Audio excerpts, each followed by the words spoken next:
Right, everyone, new patch on Project Motor Racing. Yes, adding my suggestions. You guys know, you've been in the streams. So it's literally downloading in the background. It's just like 70% there. So, new warning message. Okay, cool, don't care. Don't care about this missing callback. Lobby thing, don't care. Lua, don't know. Issue legacy, that was a bit of an embarrassing one for them because old avatars didn't work. And I think they said to people, oh, just change your avatar. That's not how it works on Xbox. On Xbox, some avatars are like not available anymore, so you don't want to change them. Server performance, we'll see. Blah, blah, blah, blah, blah. This one's interesting because this one has something to do with Intel and AMD. And I'm running this on Intel. I'm running this on Intel, and I'm running it through Giants, not through Steam. If you remember when we ran through Steam, there was stuttering. So, memory leaks, blah blah blah. Right, here we go. Gameplay. This is what I'm interested in. These are some of the suggestions I made. First infringement penalty warning based on feedback. Great. We'll see how that goes. That's an easy thing to do. That doesn't require them to change all of the track limits and work out if you've been hit into a zone. It's easy to just give the first one on grace. So, no, I've got the 9900X in the other PC. Welcome, Vlatka. Mahmood, I want to say that PMI is not 100% finished, but I rather play PMI on GT7. Welcome, Indian, as well. Okay. Disabled frame limit during replays. Remember, we played a game once. We had a stream on PMR. Well, I'm sure the replays were 60 FPS because they were really bad at 30 before, so that's better. So these two, I've been like, yep.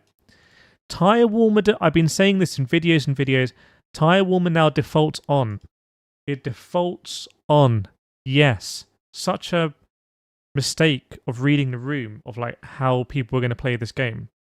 So it should default it on, and if someone wants a more hardcore experience, they can turn it off. So this is my suggestion. It's in. Vehicle setup values not applied to physics. We haven't loaded setup, so. But I think that might do something to do with Valkyrie. I don't know about page up, page down. Reduced skid audio sensitivity, we'll see that because we'll see what that's like. Pit exit, we'll see. Okay, driver AI. Improve lateral awareness. We'll see that as well. Okay. And then Porsche stuff. What's the game saying? Oh, installation successful. Launch game. Okay, launching it. And see, they concentrate on the Valkyrie because the Valkyrie is, I think, one of the worst handling cars in the game. Does that make sense? Enhanced track control behavior at low speed. I'm worried about this. I'm worried they're going to make the game easier. And if you look at my content all the way through since Germany, I've said, this is a challenging game. I hope they don't dumb it down. They need to explain to people how it works and do stuff like default tire warmers off, but you can let hardcore players know, oh, do you want to turn it off? Again, there's some fast math stuff here as well. Cold tire fall off. GT classes. Improved default setups. Let's see. A lot of fast math stuff.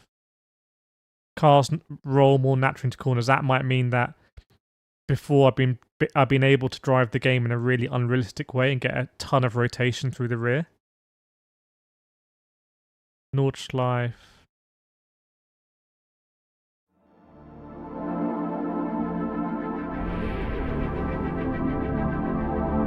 Okay.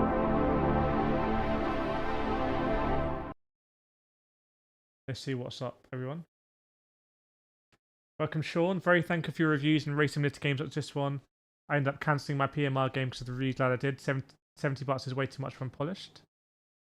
Thanks for joining. Stream all working, by the way? Stream all good?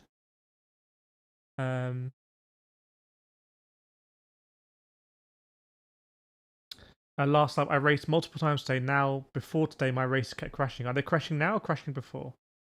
Arian's enjoying in the game, not gonna lie. Okay, let's jump into it. Let's do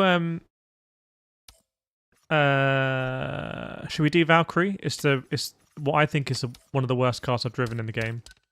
So let's try Valkyrie. This feels a little bit snappier to me, this menu. This 100% feels snappier. There used to be some mad lag here. But this should all not be tested on people day one, you know? Right, so let's go in Valkyrie. I bet they're wishing they didn't add the damn Valkyrie to the game. Let's do some multi.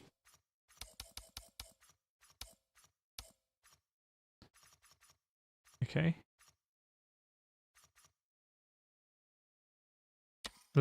Let's see if we can actually do a 3-lap race.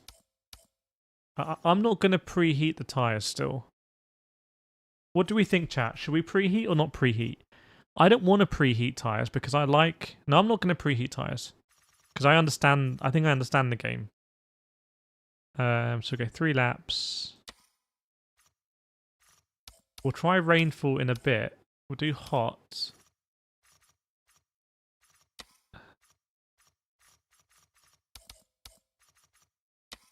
Okay, let's see what it's saying. Now, I don't want to preheat because I understand that it's trying to be challenging. And I'm not trying to drive like an idiot out of the pits. As we've seen on the streams. But despite my personal perception of the game and understanding the game, I think it should be defaulted on. Interestingly, it wasn't defaulted on there, was it?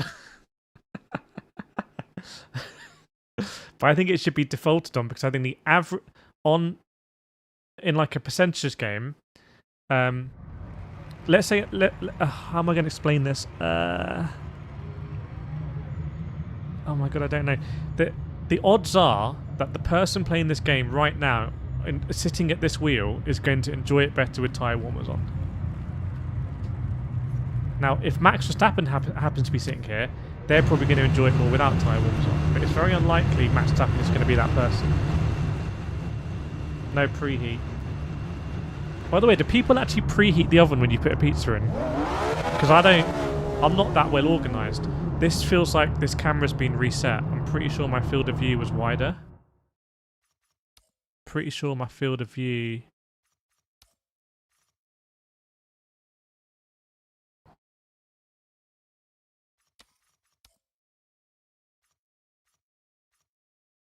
That's weird. It's a very odd position.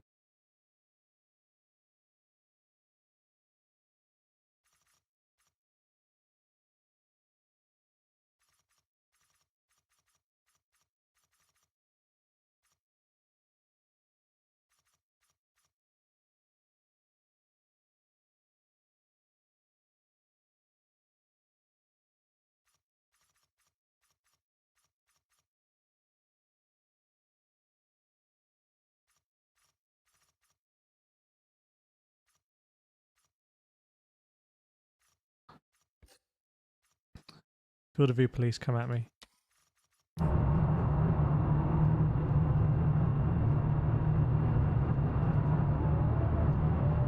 don't want to hide the wheel. Welcome, Maxime. Use your code. I bought an iRacing said about $40. Can't wait to get it. Very nice. Had to get the Pro. Someone said that in my comments earlier that the round room is out of stock at Logitech, which is crazy. And I had to look at ASCHER to see if ASCHER had round rims in stock, but ASCHER have only got GT rims in stock. So, smart move though, going for the round wheel. How much more expensive is the G Pro D rim versus hub and round wheel on the RS system? Yeah, field of view, but this is really weird. Because that's way I should be able to get a position where this hand feels normal. Didn't we go all the way back before to like pretty much here? We went like there, didn't we?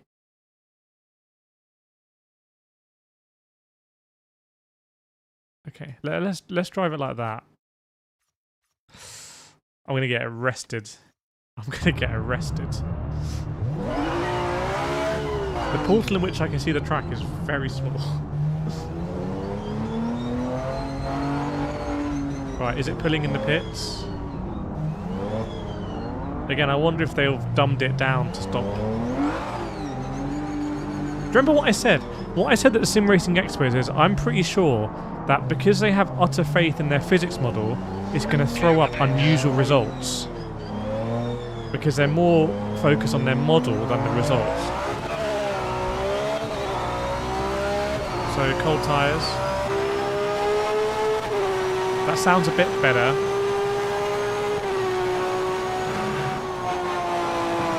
Doesn't sound as good as LMU, but I can actually hear the engine now, but it sounds like it's clipping a bit. It sounds like they've just like upped the audio level on it. Maybe when they recorded it, they didn't get a good capture. And that might also be why they'd. That's all right. That's all right. I'm not going to meme the game for that because we're on cold tyres.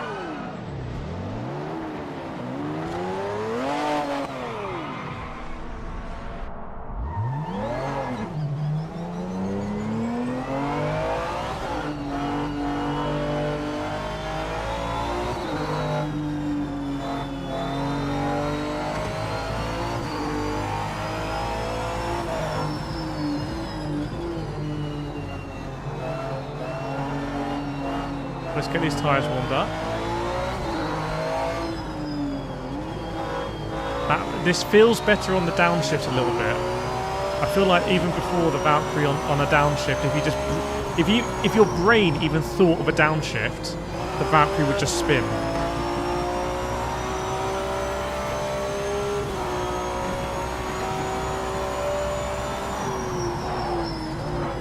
The tyres are too.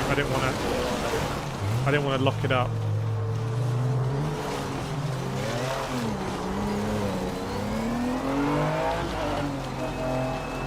Do you see that was insane on the upshift? That doesn't make sense to be on an upshift. Yes, I'm kind of on the throttle. Anyway. Right, we're going to be pretty warm when we hit bus stop. Feels like the steering wheel animation is not super smooth, but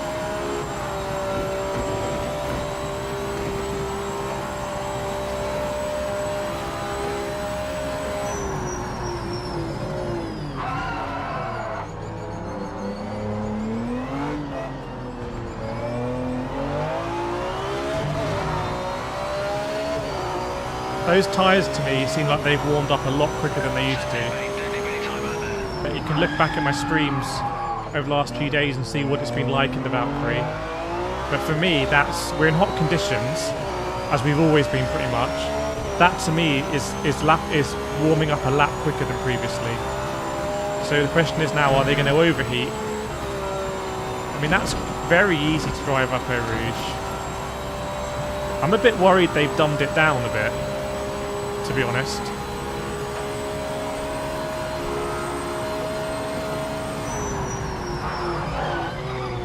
Feels like they've lowered the tyre squealing sound there as well. If I remember, you used to get tyre squealing sounds almost immediately at that point.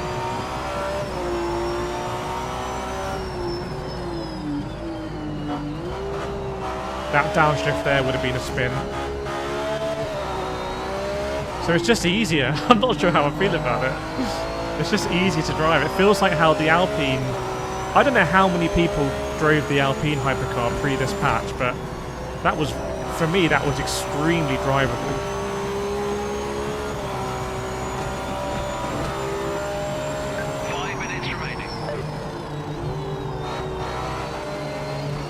The sounds don't sound right. It sounds a bit too binary. Oh my god.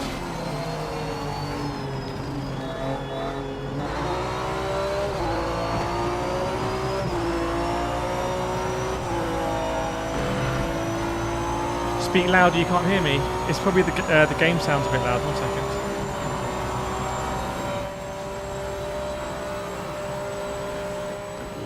Is that a better mix? Let me know. Oh god, that's loud.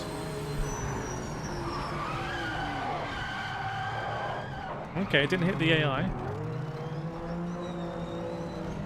Let's see how the AI is going to be then. Right there. Going on 100 degrees on the left front. that would have, yeah, that was still is a spin. Because when the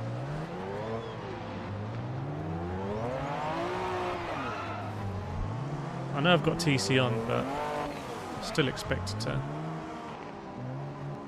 When the tyres are locked like that, and you've got steering lock applied, previously when the tyres would unlock, you would just spin, and that is a bit similar in Le Mans Ultimate. Like if you think about when you drive in Le Mans Ultimate Hypercar and you come into the chicanes on the Mulsanne, like if you've overcooked it, so you're locking up, and then you're applying the lock because you don't want to get a track limit. That spin won't be unusual. Well, this is our first drive yet. My impression is that they've made... Like, even now, I feel... Oh, okay. Ooh.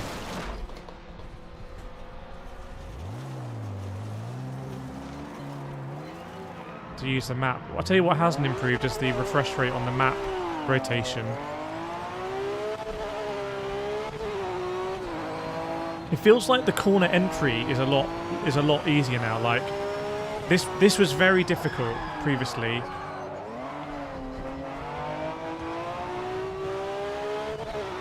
But now I wonder if the tyres are overheated and actually I'm struggling on the corner exit a little bit like I did at the Sim Racing Expo, because we had a theory on the last stream that basically Project Motor Racing messed up at the Sim Racing Expo and the tyres were heating up way too quickly. Because if you look there, basically in like one lap my tyres were cooked, just driving normally. Then the game comes out a month later and everyone's driving on cold tyres, so it seems like maybe they overdid it. And I wonder now if the tyres are going to be a little bit too hot, but we'll find out. It's just such a tyre sensitive game. And if you don't want to faff about with tyres, don't get it. Like, it's so obvious. They should have made it so obvious, like... Or they should have had a mode that's like, do you want to mess with tyres or not? Especially because there's so much focus on single player.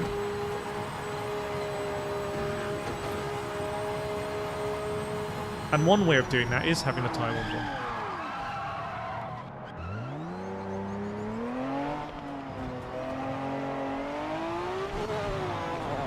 Right, let's go into this race. Let's go into this race, okay? So I feel like that car's easier to drive than it used to be. And this was of the cars I've driven, was probably the hardest car in the game to drive. So after this we'll jump into the Alpine and the BMW hypercars that were quite easy to drive. Is it a big difference? I wouldn't say it's a big difference, no. But sorry, I wouldn't... I've already driven hypercars in the game like that. The Alpine and the BMW and the Cadillac, I'd already drove like that. If that makes sense. So maybe they've just changed the car model of the Valkyrie to make it more like one of the drivable ones. That would seem like a quick fix they could do, right? Because that BMW is quite nice to drive. Good luck, mate.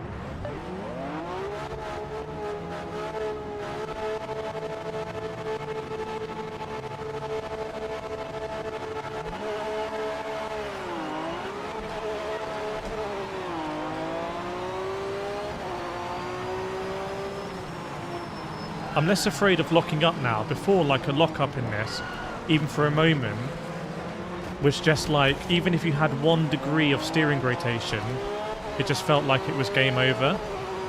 Whereas now, I'm less afraid to lock up, so that gives me more confidence to push a bit in the braking zone.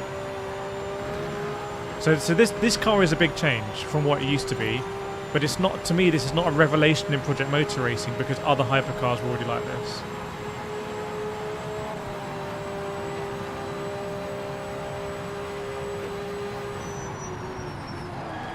And I like the idea from a single player perspective that there's more forgiveness in the lock-up phase because that incentivizes me to try and push and brake later.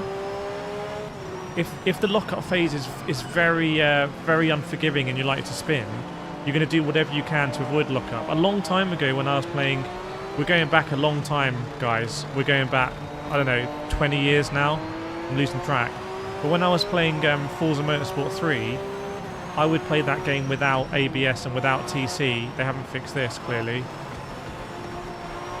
I would play that game without ABS and TC because I was using it to help to practice for my real life karting. And lockups in Forza Motorsport 3 without ABS were brutal. Whereas here, now I feel like it's going to be a bit more forgiving. There's a bit more on the exit with the Valkyrie, which is interesting. Also, my power bar is depleted. Does anyone know if that bar was full at the start of the stream? Because that's the graphical bug, because there is no... This is not a hybrid car.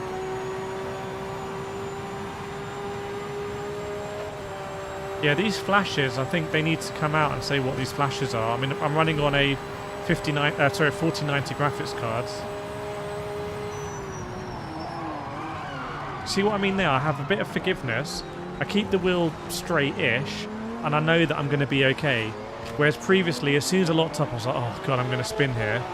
Because as soon as the tyres re-gripped again, they would take whatever steering lock you had, like I said, even if it's 1 degree because you're trying to keep the wheel straight. We've done that a few times now.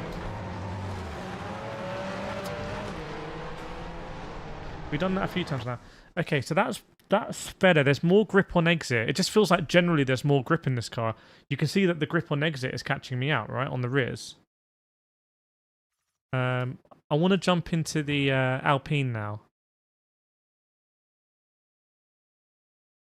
SSR graphic settings. We went through this. We turned off lens flare and everything. Okay, so this car, I don't know why it's called Beta. I find that very weird. But this car handled out of the box. And this is what I've been saying to people like, oh, I've wasted my money on Project Motor Racing. Is there anything I can do to save it? I was like, well, try driving the Alpine and see if that's any better. Welcome, Aymar. Welcome, McGurkin. It looks like Project Cars 2. Apparently a lot of it looks and sounds like Project Cars 2. Okay, so no tyre warmers again.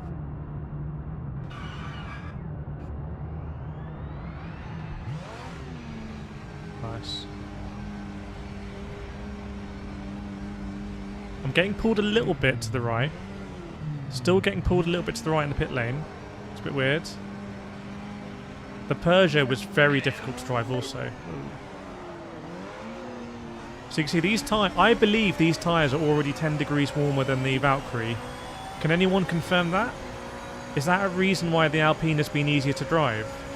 Because I'm getting quite a lot of oscillation through the wheel now on this. I'm getting noticeable oscillations. The oscillations are so much that I definitely would have previously been like this. Yeah, this car is now for me undrivable. Oh my god. Oh my days. Steering angle's okay. Something's very weird about this car.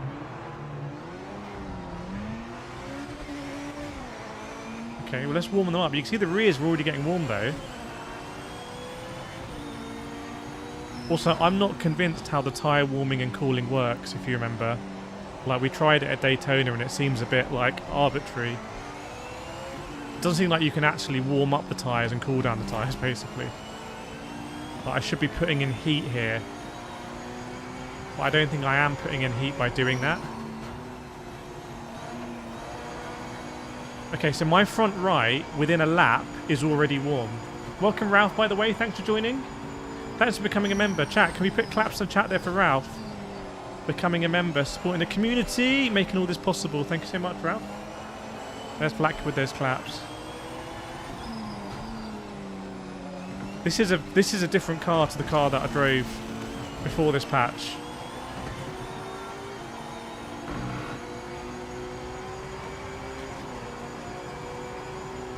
I think they've my hunch is, I might be wrong, I think they've increased the rate that the tyres warm up, and now there's so much grip in the car almost, it's like oscillating, because they would have tested this car to some extent. Look at the fronts going red there. That's fine, that's what you'd expect. Oh, my guy there's just gone off. That's quite good to see the tyres warm up like that. Remember, ASETEK Evo is the same.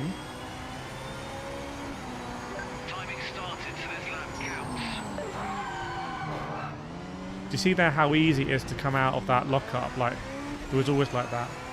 Welcome, Godlight, you're not too bad. Yeah, so I honestly, I think we've called it, chat. I think they made a mistake at the Sim Racing Expo because the tyres didn't cool up enough. And also, I think in hindsight, they should have said to everyone who tried at the Sim Racing Expo, whether it's a YouTuber, people on the show floor, this is a lot of oscillation. I haven't had this before in Project Motor Racing today. That's undrivable in these settings right now. I'd need to change settings for that. This AI, by the way, you cannot say that this has the world's best AI or whatever when I've seen that since day one. Right? It's fantastic we have multi-class. I love it. I love having been to Spa in real life and everything and seen WEC here. I love the fact we got multi-class. But that has been in since day one, and that completely ruins everything.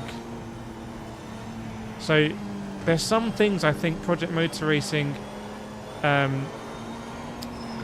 some things where I think people have reviewed Project Motor Racing poorly. I'm going to be honest. This is not a game you can spend 2 hours on in an evening and then rustle up a review video. That's to be honest, that's pretty insulting. Like, you can't review iRacing in 2 hours. Not that I think this game should be compared to iRacing. And I've seen some weird stuff. However, there is... And what that does is, because some of the reviewing has been poor, it hides the fact that of the stuff that's really bad in the game, like this. No, LMU was never like that. LMU had really bad performance issues. Loading, stability. But in a single player, I drove it a Spa here in multi-class. I never had that. So what I would honestly like, is for anyone who was in that beta test. Final 5 minutes. For anyone who's in that beta testing program to explain how long it's been in like that, because you're just going to end up with trains of cars in multi-class, and there's some things I think Project Motor Racing has been treated harshly, like people not warming up the tyres, but that, or big influencers not understanding how beta testing works, was just a bit embarrassing, frankly. But that is also embarrassing. Welcome, new gen.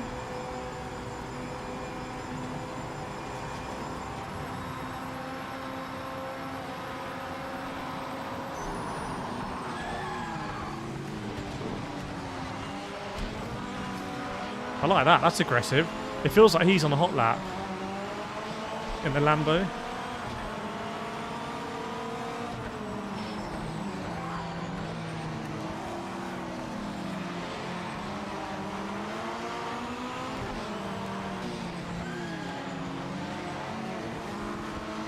Don't worry, I'm all over the place there, mate.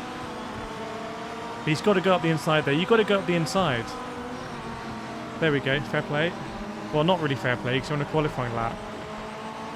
I think the marketing used was like, this AI was going to be of the level of the best esports drivers in the world or something. So that's why we're holding it to that standard. It wasn't like it's a kind. Oh my god, it's a proof in concept. See, stuff like that audio call out, I really like. You're locking up the tyres on brake. That's fantastic. And it should say that at the beginning out of the pits. For the very first time you start the game and jump on a hypercar, it should say you're on cold tyres. Let's drive the BMW. Well, let's drive a GT3 now. What GT3 wasn't good? The AMG wasn't very good at all. Let's drive the AMG. So from my experience, the BMW was quite nice. I think the Audi was okay. The Mustang was okay. I like the Huracan. But the AMG was not good. So let's jump in here. ASETEK really setting guys from Lapreme with the day this game dropped. Yeah, sensor speed will depend on field of view. Chat, what are you thinking so far? Let me take a moment here. But for example, this is what I like. I like sitting in the pit lane here, chatting with you guys. And there's hypercars coming out. There's GT3 cars coming out. You can hear cars going out. This is really not. This environment and this vibe. The garages are open. Is really nice. And so it drives me insane. It's like the fact that you can't sit in practice lobbies in multiplayer, like, and just join a practice session. You can't do that. Is absolute madness. Tropic enjoyed the Mustang. Oh yeah, the Aston Martin was terrible, wasn't it? The Vantage. You deleted your save game data, start a new career. This game making Rennsport look like iRacing.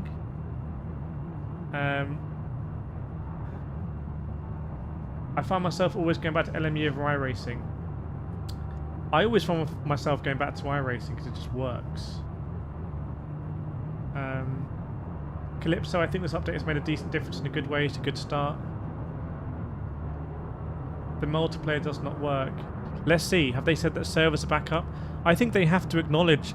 I think servers are down and people have paid for a multiplayer game. So you can't kind of bluster around that. Eddie says his patch sadly doesn't resolve the G Pro wheel issues on PS5 is unplayable for me. Something I didn't like over the weekend, last weekend, was I think some people reviewed a PC version and said, oh, the PS5 one will be as good. For me, console versions and PC versions are always going to be very different, and the console version is always going to be worse. The developers will never say it, for obvious reasons. I don't blame them, but I feel like in a racing game, the console version's not going to... Oh, everyone's out of the pits.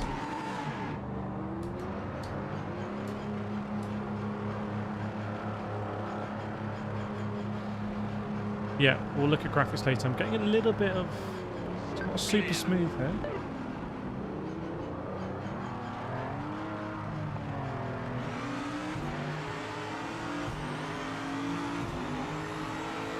That's interesting on the force feedback. That's very different on these settings.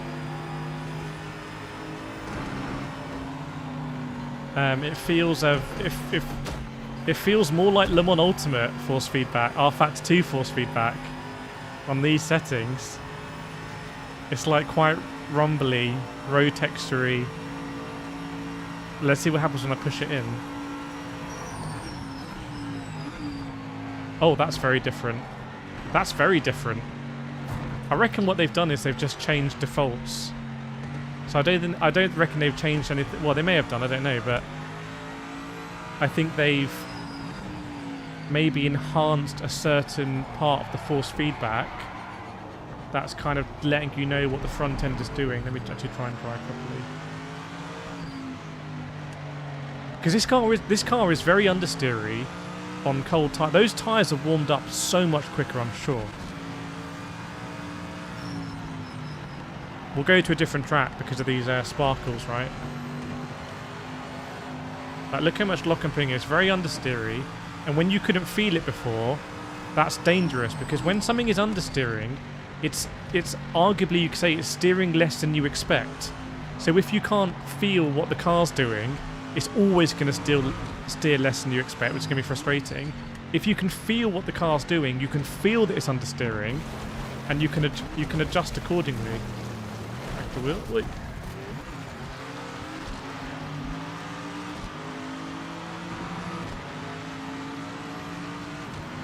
Well, I don't have tyre warmers on, so there should not be tyre warmers on this car, but the tyres are still warming up way quicker than before, and this is what we said in our streams. We're like, I don't understand why they didn't either put tyre warmers on or let people know you've got to warm up the tyres.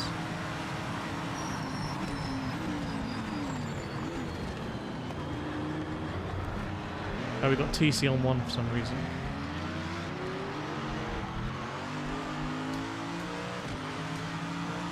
Just not how to drive these cars. Yeah, I don't think tyre warmers are on because the tyres came out cold. So I reckon they've done a double whammy of tried to default tyre warmers on. Maybe because I'd already selected them off, it doesn't apply for me. And also I think they warm up the tyres much quicker. And for me, that dumbs the game down. That dumbs the game down. The car feels more like Le Mans Ultimate style force feedback now, where I have a constant feel. It's not iRacing where it's quite smooth and then you feel all the load in the corner. Here you're feeling like more of a constant feel of the car through the corner.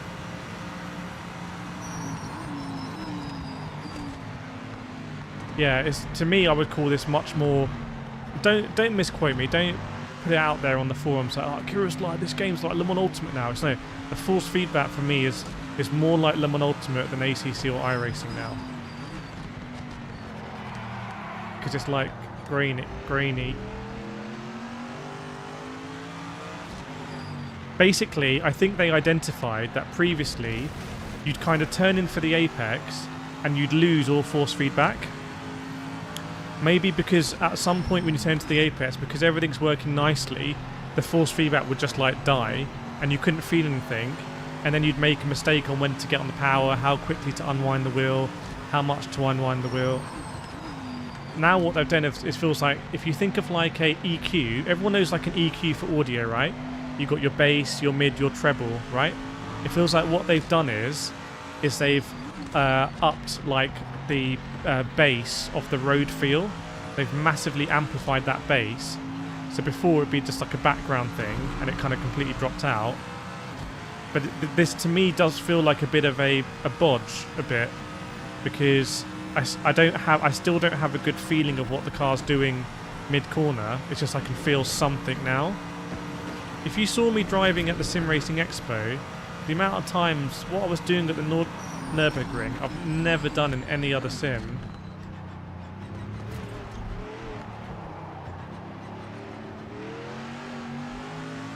I'm not convinced. I mean, this should be, maybe it is quite a boaty car.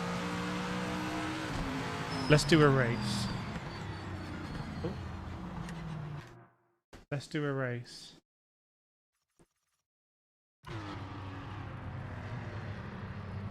To me, it doesn't feel very precise, but now at least I can feel some force feedback through the corner. Yeah. Anyone else who's also on the update, what do you think on this force feedback? I mean, we can go in the car settings and change it, etc. But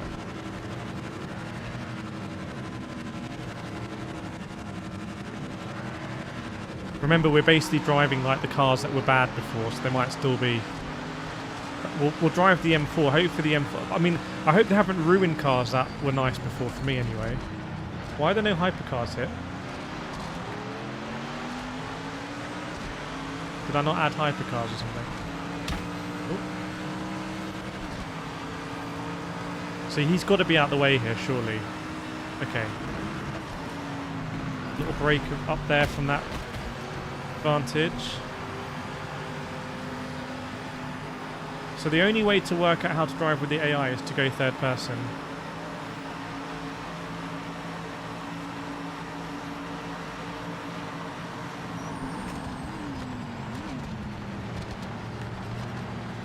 It looks like we're scaring them off a bit more, because that's a bit unusual. Yeah, look at that. That Lambo almost felt like it crashed.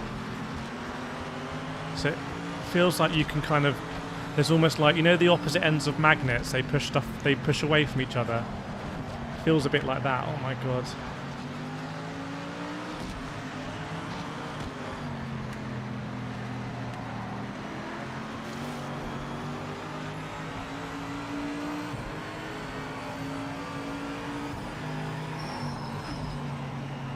That's quite a nice field of view for me. That basically seems to be perfect.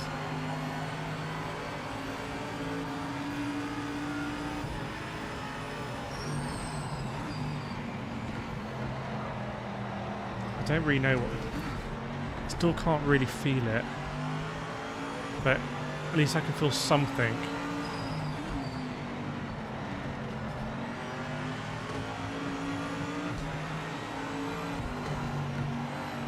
Yeah, oh my god. Let's drive a bit with the pack.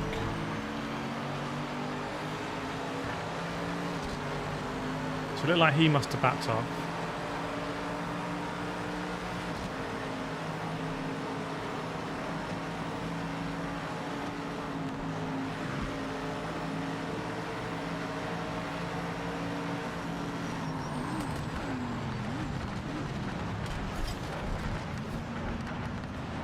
Optimistic. Again, I feel like I've scared him off a little bit.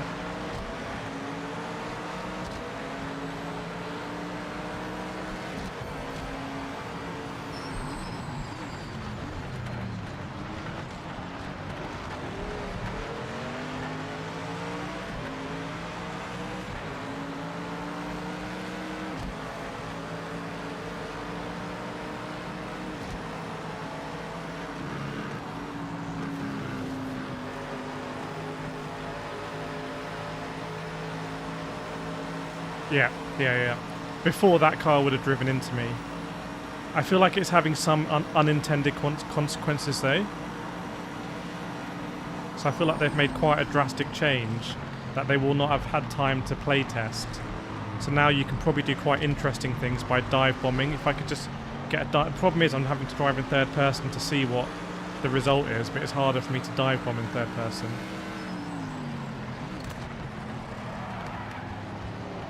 Oh my god. The understeer through here is real. Look at that left front. And this is a medium tyre.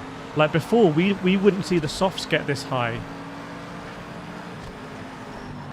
On lap 2. Oh man. Look at my steering angle there.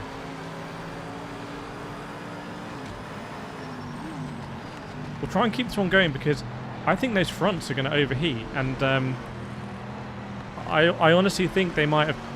It's like, you know, what's that parable where like there was a village in Australia somewhere that had like a frog infestation? So like they bought loads of snakes to eat the frogs, and then there was a snake infestation. I'm like, oh okay, so they bought loads of like baboons to like eat the snakes, and there's a baboon infestation. So they bought some like leopards, and there's a leopard infestation. So here, like, I feel like they've increased the rate of how the tyres warm up, but then people are going to probably be driving around on tyres that are too warm, and then I think the game's going to feel more sluggish and lethargic. Because before, what I was able to do was, when the tyres were getting too warm, if you saw like my races at Monza, I was able to just try and get them underneath and still have them in a window that was nice to drive. But let's see. Yeah, day 1 hitting 149 degrees. When did we do that? Was that in the Mazda?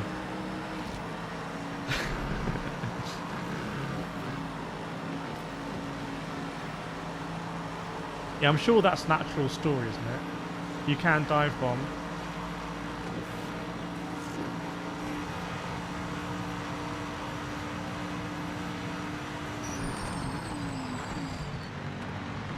The car feels very sort of like sloppy through here, like very lethargic. But I have more road feel. I think they've increased the road feel texture. That would be my hunch of what they've done.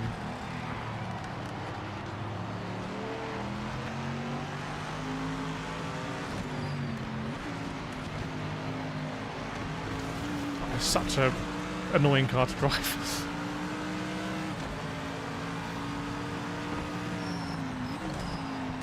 Come on, damn you! Turn! You boat! Turn!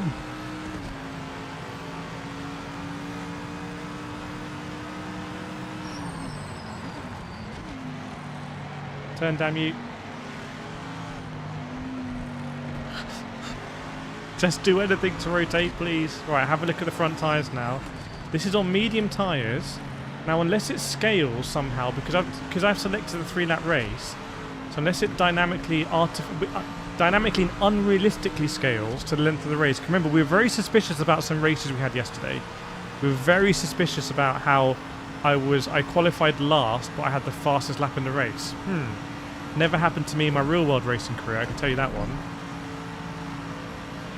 But if this was to be like a 5-lap race or something, I think I'd be in trouble.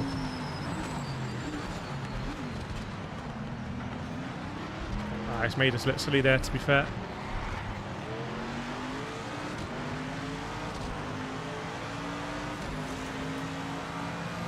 Kira's just totally cut the O-Rude. Are you telling on me?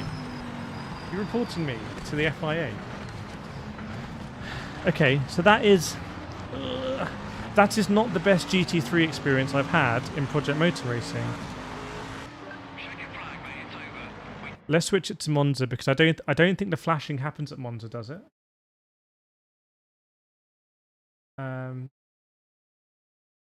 AI seems like basic avoidance. It seems like it's going to have bad consequences because they're going to try and avoid you so much. It's going to cause like concertinas behind. Let's drive the Huracan, which I quite enjoyed driving. Have they massacred my boy? Stop turning off multi... I'm always going to want multi-class. I'm just that sort of dude. AI backed off side by side. The leader lap times on par. The rest field used to be 2 seconds ahead. You can't make informed decisions in like 2 days when everything's on fire. When like all of the biggest sim racing influencers are just battering you non-stop. It's literally like you're in UFC and like there's like you're in a cage in UFC and there's like 10 of the biggest fighters in the UFC. They're just on top of you and battering you, and you're like on the floor. You're not going to be able to make calm, rational, sensible decisions. So my feeling is some changes will have been made that will have had consequences. FFB settings so complicated. I think 90% of people think that and 10% don't. And I think the 10% of people who don't will have been happy already, fiddling around in here. But I think for default, also load setup. There should be. I would like it if it just pre-populated like a safe thing, safe, aggressive, whatever for this car. So I have a feeling. Actually, says EQ. I have a feeling that they've upped the friction like before you adjust it here. That's my feeling. I would be surprised if they've really changed much in the force feedback itself. Let me drive this and see if I can replicate it.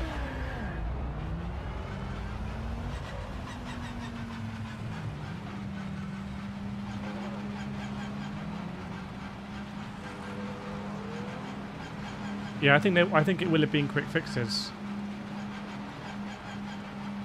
Do we not get a penalty for speeding in the pit zone? Yeah, so there's a bit more graininess here.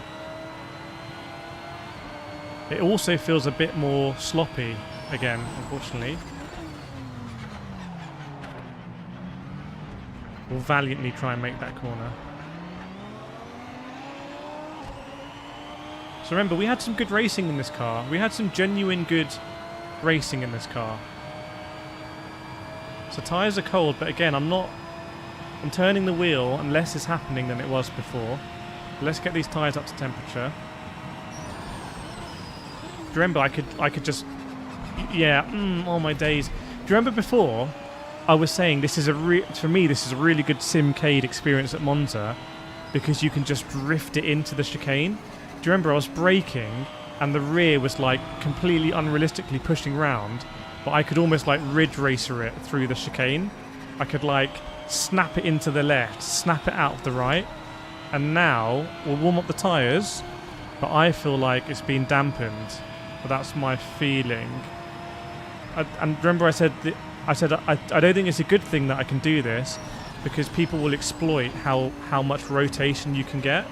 Because you could get so much rotation through braking and downshifting. You could drive the car in such an unrealistic way and be faster. And I have a feeling that probably is quite embarrassing for them, because you can't call it a simulation if you can drive the car in an unrealistic way. So I feel like it feels like I can turn the wheel more and less happens. Yeah, there should be setups, default setups in the game. Pretty sure they bumped the steering stiffness. Is anyone driving the game agreeing with me or disagreeing with me on this? Because I liked before how tight it felt in this car. It felt super tight. I could rotate it. And now it feels dampened. It feels like... Arguably feels a bit more like ACC, actually. Arguably feels more like ACC, where you can't get away with those sort of tricks. You can't snap rotate the car in ACC. He's up the inside here, fair play. But the incredible thing before was that you could snap rotate the car and then not have a penalty on the power. It just felt for me very simcadey. And I enjoyed it. I worry they're going to build up tech debt, rusting out fixes. Yeah, that was my worry with like the radar. Do you remember the radar thing? Yeah, to be fair, I think we were running 26 litres yesterday. So we'll put 26 litres in for the race to make that 1-to-1. Then it will actually be fully 1-to-1, I think. I don't think 20 litres more should make a big difference, but that's a good point. I don't know about triples, but it's not VR compatible. If it was, I'd be racing in VR probably.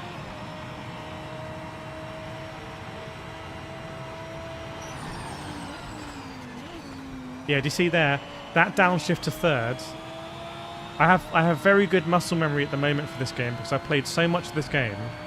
My muscle memory's on this exact setup. That would have snapped it in. I don't believe anything about radar coming or not coming, to be honest. Yeah, take that, Blackwood.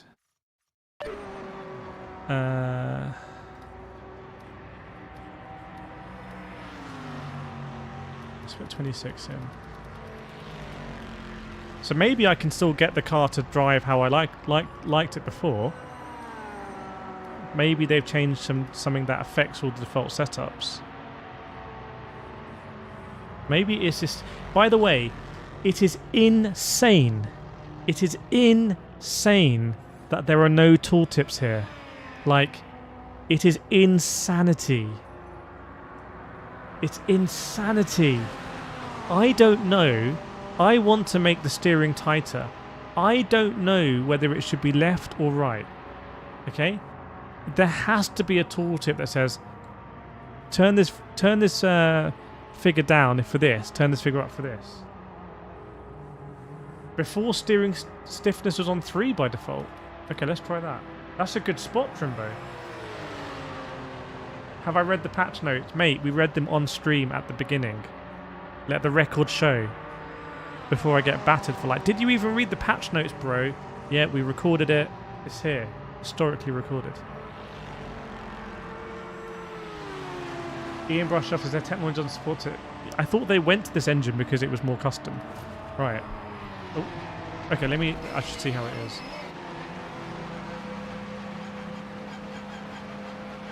I don't get this take. None of these games have tooltips. Gran Turismo 7 has tooltips, bro. I'm pretty sure iRacing has a lot of information. Certainly in like all the graphic setting of iRacing, there's fantastic information. What do you mean? What do you mean none of these games have tooltips? What misinformation is that? Literally Gran Turismo 7 has it. Bro. Yeah, this feels tighter. This feels tighter. So I like that tighter feel. Now is this classified as a car setup change or a force feedback change? ASETEK also compares. He only does very in-depth tooltips. Chat, can we start calling out like blatant just misinformation? We got to do our bit for sim racing. Like, you see there, that's a bit snappier. What's new in the patch? If you want to have a quick look, go to the beginning of the stream where it's on screen, and then go back to live.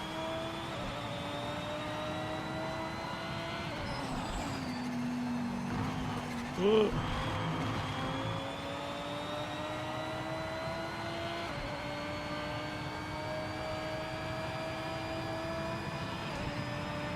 So I wonder why they would change that setting and make it looser. Why would they make it looser?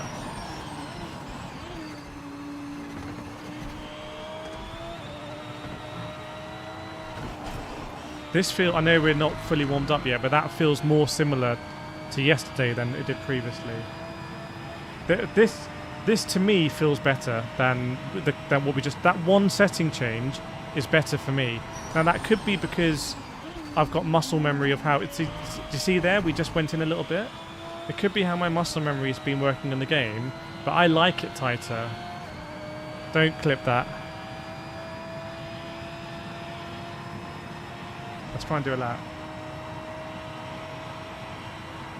It gets pretty blurry that the force feedback in the car setup change, because to me that feels kind of unrealistic.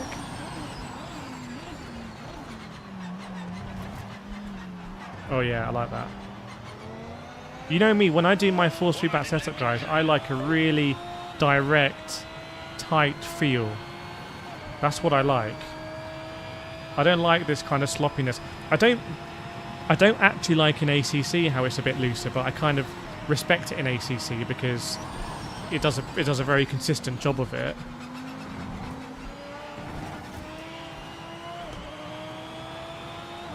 Yes, we're on low fuel, but look at the lap time already. Oh, we're going to be very wide there.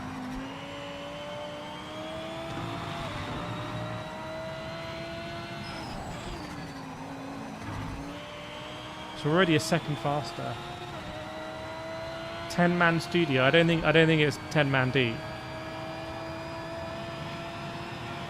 SIMUCUBE. This is not a SIMUCUBE. You got a SIMUCUBE 3 Pro. This is a SIMUCUBE 2 Pro. You're one whole pro ahead of me. Oh yeah, I like that. Oh my god, hit that sausage. Fair enough. Definitely not Michelin, right? Definitely not Michelin. Okay, let's go. Let's race it. Let's race it then. I like Gran Turismo's force feedback because I can drive very precisely with it.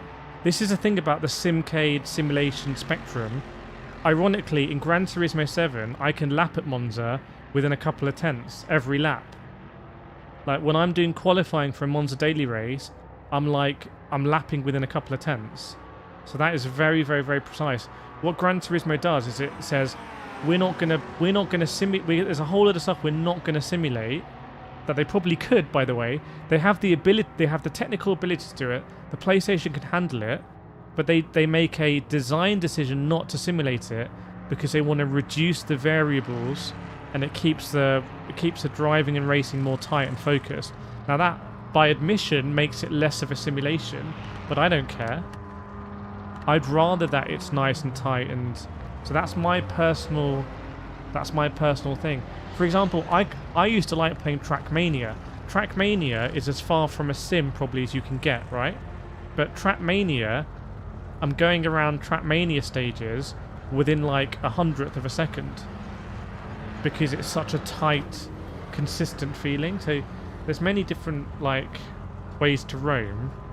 And then when you get something like iRacing that simulates a lot, iRacing simulates a lot, and I can still go around and I'm trying to lap within, well, you know, when I was doing the Jimmy Broadbent's race in the Cadillac, I was trying to do 132s every lap in practice.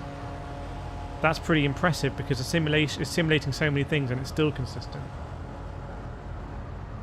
I haven't tried True Force yet. I like all this. I like all the cars coming into the pits. Hypercars coming in, GT3s. This is such a good vibe. And this vibe has been here since day one. So I'm astonished that they shoot themselves in the foot by not, in multiplayer, just letting you join practice lobbies. But anyway, I love this vibe. This vibe is great. They should have a bit more ambience, like the pit entry siren going on and off. They should have mechanics coming out and working on the cars here. If they had mechanics coming out and working on the cars, pulling the cars into the garages, if they had balconies full of like fans and VIPs, this would be one of the best vibes in sim racing, full stop. And it would be a much better vibe than iRacing. It would even be a better vibe than LMU. So that's somewhere they can try and be the best in category, because this is already a very good start.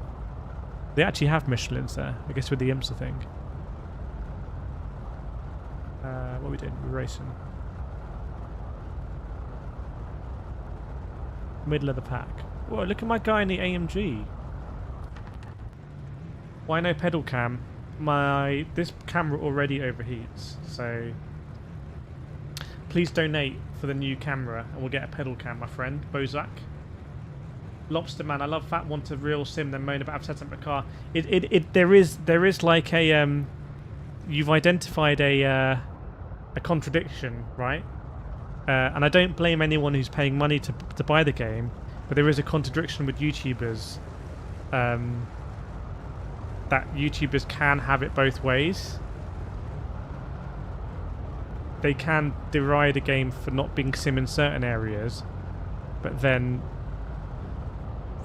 judge the game based on cold tires when in a real sim you should want tires. If you know what I mean. So it's like there is a bit of that, but I don't think the game helps itself in any way. How do I like the patch? I'm not the kind of person that after how long we've been streaming for. I don't know how long we've been streaming for. Maybe half an hour. I've no idea how long we streamed for. I'm not the kind of person after half an hour to give you a simple answer because I'm just too complicated for that.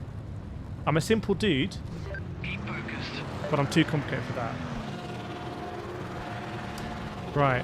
Can anyone find out, are there tooltips in ACC? I said there's tooltips in Gran Turismo, I want to be clear. So go on to Gran Turismo, there are definitely tooltips. And there's little images as well. It shows you what like the spring looks like and everything.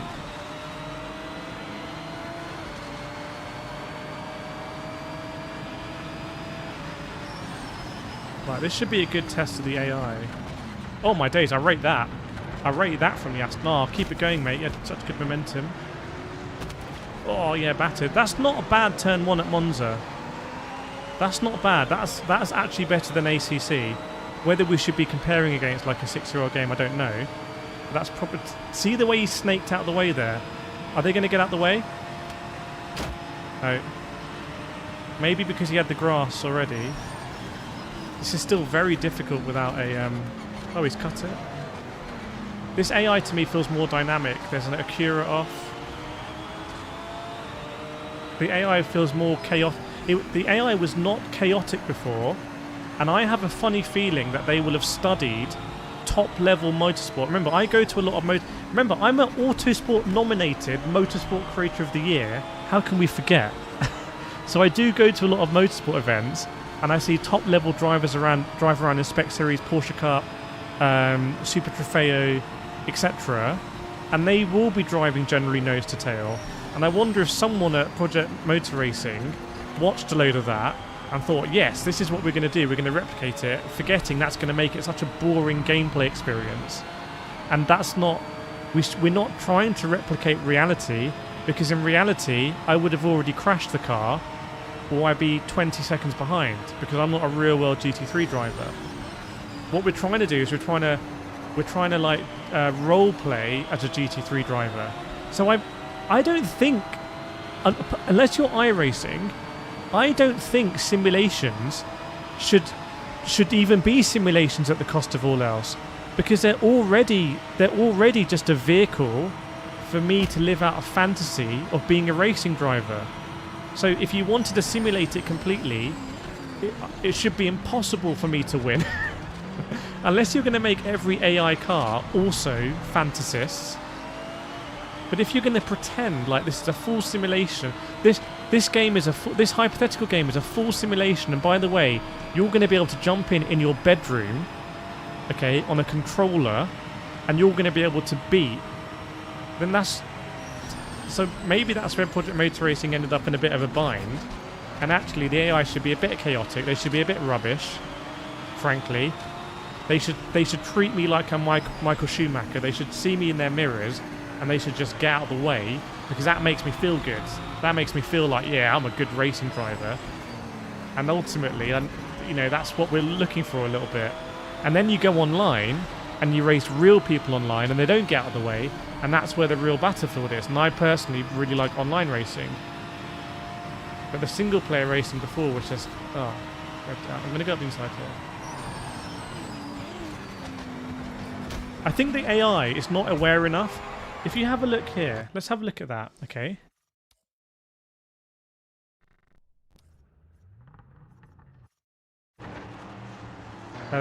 This frame rate is definitely better.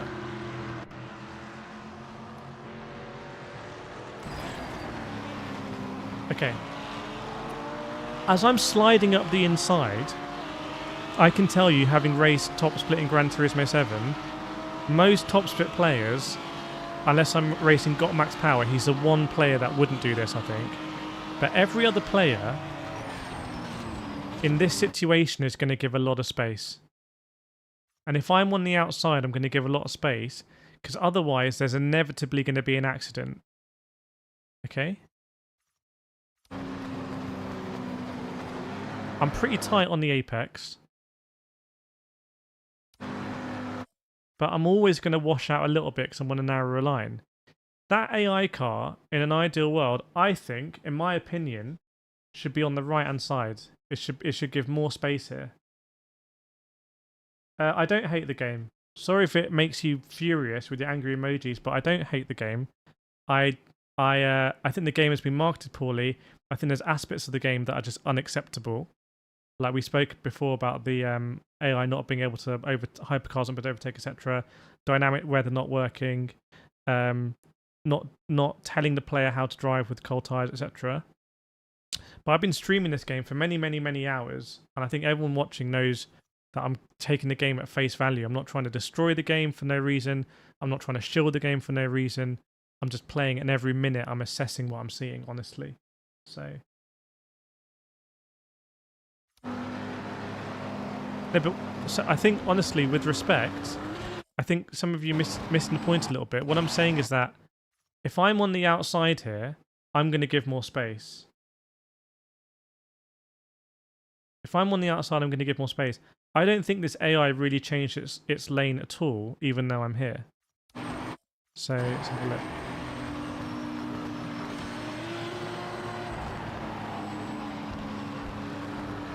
Now, in some games, there's no defense there because there's going to be a crash. In some games, the AI here just backs out, and maybe we've got accustomed to the AI just being too pants, basically. I'm pretty sure in ACC, which by the way has an aggressiveness slider. Now I can tell we could go into ACC right now, and this crash is not happening. We're speaking about the game with the most aggressive AI known to man before this patch. And now we're assessing it in this patch.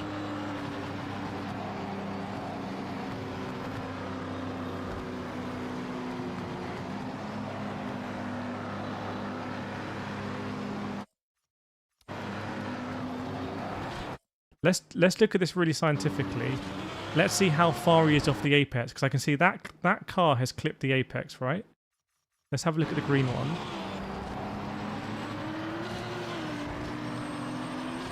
That green one looks like it's clipping the apex. So let's see how far off this car is from the apex. So this is the ideal line.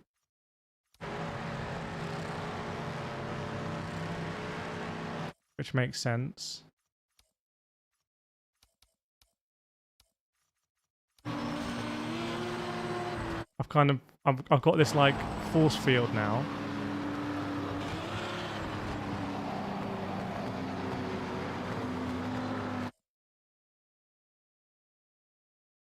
I'm actually at the apex.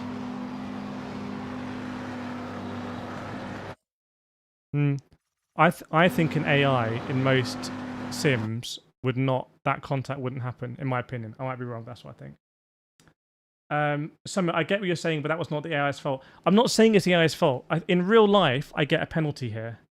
I'm not debating that in real life I get a penalty. If this happened in iRacing when I was doing that stewarded race a few weeks ago, the stewards are going to give me a penalty here. This is my fault, 100%. This is I should get a penalty for this, right? I want to make that completely clear. If this is online, I'm apologizing to the guy. What I'm saying is that the AI in video games, in sim racing, in racing games, doesn't work like that. Generally speaking, in previous games. In Gran Turismo, that car is backed out. In ACC and settings I work on, it gives a lot more space. So in Project Motor Racing, every single day I played the game up until now, that car is on the apex, okay? That car is actually on the apex. So what I'm assessing here is it giving me more space, yes or no? And it seems like it's giving me a little bit more space, but I think in other sims it gives you much more space. Is that a good thing, yes or no? I don't know, but I think if you come from Gran Turismo 7, you're going to be expecting to send moves on the AI and not have contact. But we'll do some more racing and we'll have a look at more stuff. Let's drive the BMW M4 and see what that's like. Because we race that quite a lot here. No, Gucci gets what I'm saying. That instant is my fault. What I'm saying is, what do we expect of AI in single player racing games? That's what I'm saying. So maybe I didn't explain all my thought process fully, and it's a bit of a nuanced take. Yeah, some people will say, yeah, the AI in GT7 don't race you. The AI in GT7, if they look in their rear view mirror, and you're like closer than a kilometer behind, they will just pit and get out the way. That's not a good thing, I think. That's the thing about why they introduced Sophie, because Sophie could actually race you a little bit. That's why in Gran Turismo 7, you actually can't really race the AI. It's all an illusion. That's why the races don't have standing starts. They're all rolling starts, where the leader's like 10 miles ahead of you. Right, let's do... Did I not change into the...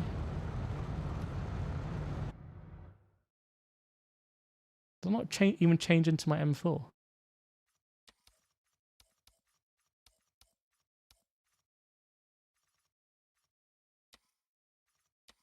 Okay, now I'm in M4. I literally said I did. That is my mistake, that corner. But I think the point is maybe a bit too nuanced because I'm trying to talk about what we expect of AI when you're racing. But anyway, it's not a positive thing. They give a little bit of room in real life. People are not going to make it easy to pass. But then, so do you prefer the AI yesterday that would? I don't think I can even have this conversation, to be honest. It's a bit too nuanced. This conversation is based on probably like 15 hours of streaming we've done, racing the AI previously, and now seeing what subtle differences there are. It's not a conversation about like one instant, at least from my perspective. Right. And also I can't follow all the messages on it.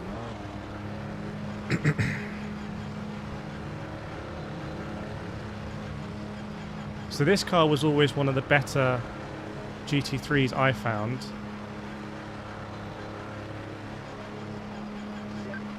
I'm going to do it on these similar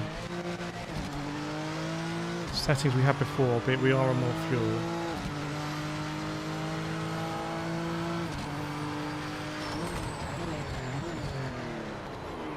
Yeah, that feels a little bit looser. I wonder again whether I should make the steering rack change to all of the cars.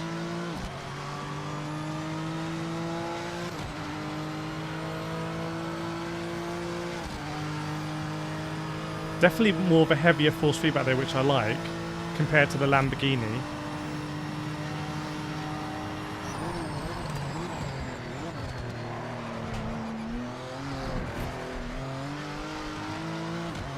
See if the tyres warm up in a lap as well.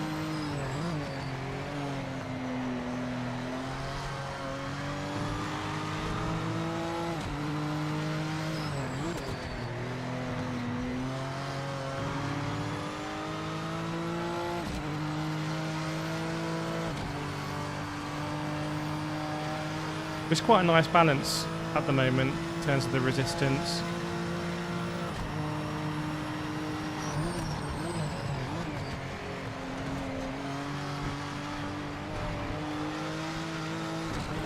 Definitely the car is drivable, and it looks like those tyres are going to be up to temps.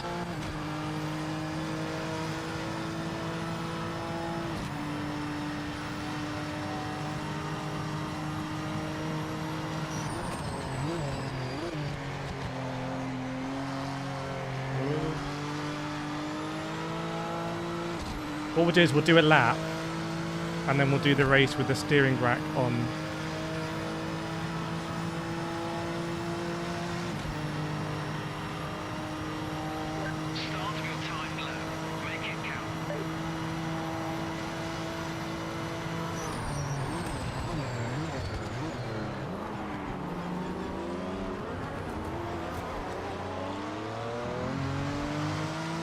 Stodgy out.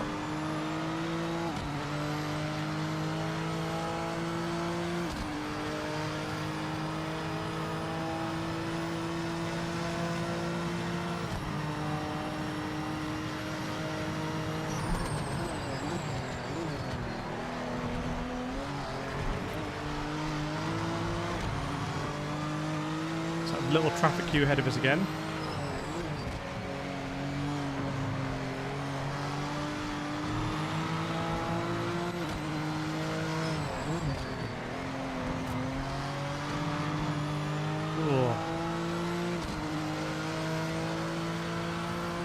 I think this BMW feels absolutely fine. I think if there's been a steering rack change, I'll still try and tighten it. But that's quite a subtle.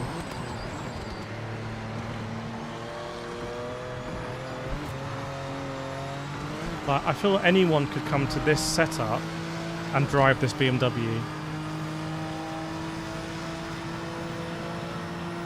There's a bit more of that road feel again, which I actually think is a little bit muddying. It felt a bit clearer before, but because the force feedback's so strong generally, what the hell is this?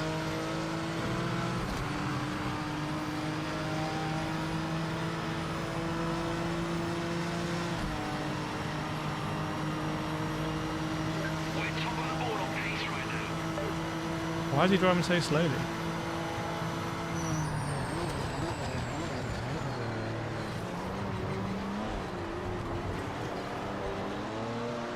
Don't know why we're bogging down there so much without on TC3. It doesn't look like the TC is kicking in. I'm not seeing the indicator, but it feels like I'm bogging down, and I would expect more to be spinning out the left-hand side.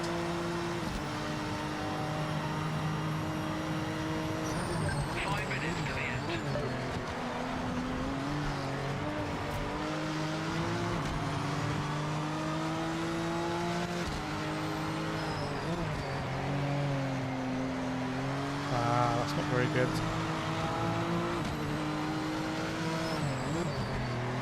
I wonder whether the AI has a greater hitbox or something, but this was happening yesterday. Like, this is just ridiculous. And that's going to ruin every that means multi-class races are not going to be representative, because when you're like 10 laps into a multi-class race, you're going to have hypercars driving at much slower. I mean, what is this, bro? What are you doing, pal? Frankly, what are you both doing? So the AI in this game is still not very good, at least in certain situations.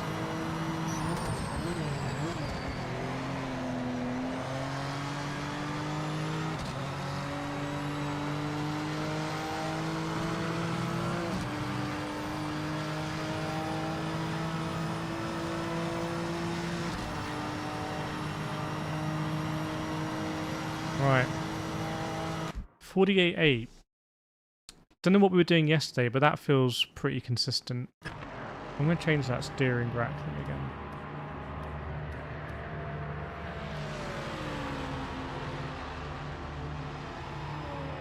Oh, so that's on 6. What did we do with the Lambo? Apex, I've seen a lot of people commenting on downshifting, don't know heel to toe your power blip.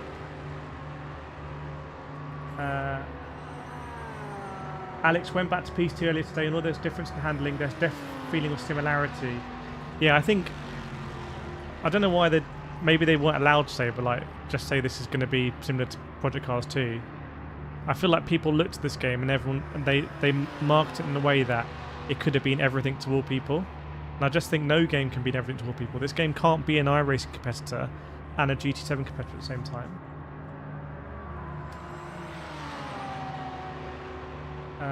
I think TC, we were running about TC3 yesterday a lot in this car. Why don't you try Zolder with a similar car to the iRacing event?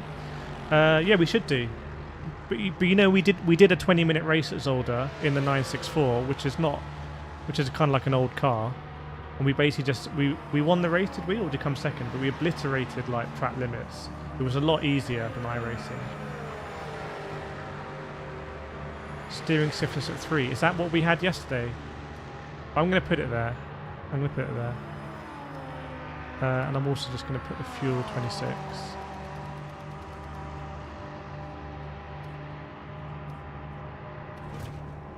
Oops.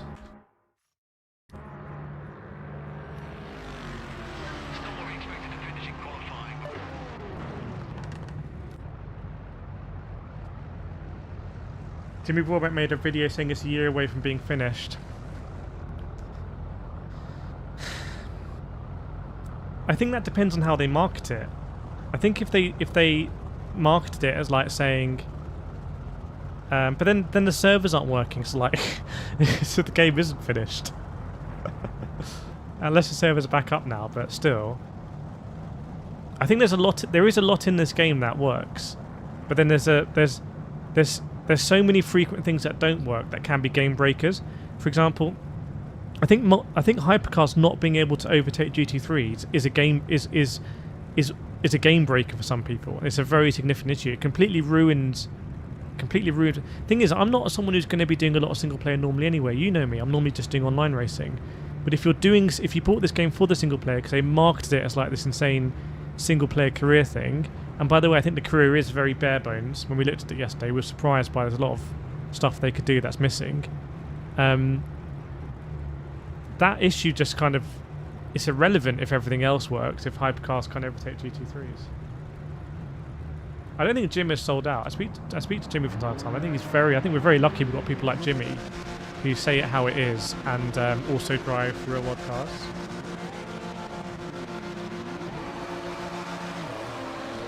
So I'm not saying this about Jimmy, to be clear, but there's probably other YouTubers who maybe saw an opportunity to just like, if you just trash the game, then everyone's going to agree with it. But I think it's a bit more of a nuanced picture than that. Sorry, brother.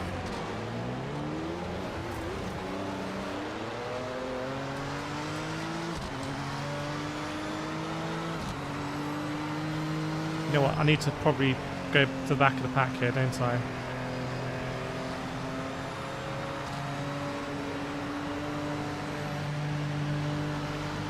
He's got an issue. I can't put it in, change this setting. Alright, we're going. It's working. We'll get them back. Brother.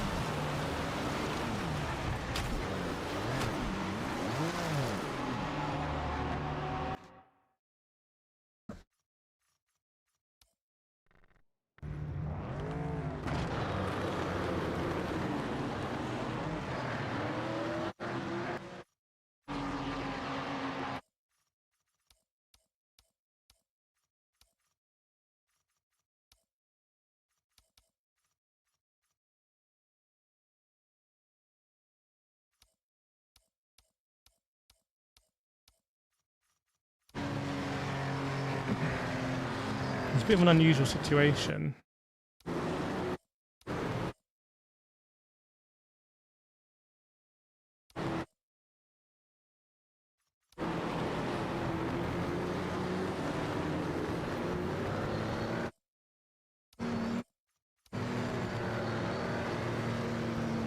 I don't think at any real point is this car on the outside ahead of me. So I would expect, again, an AI in a single-player racing game to give a lot more space here because there is space available instead of just driving into me. What do we think about that, chat? My hunch is that for a single-player racing game, for the vast majority of people who are going to be playing this game, on a console and on a controller is going to be the vast majority. I think it would be a better experience for those players if this car was to give more space there. So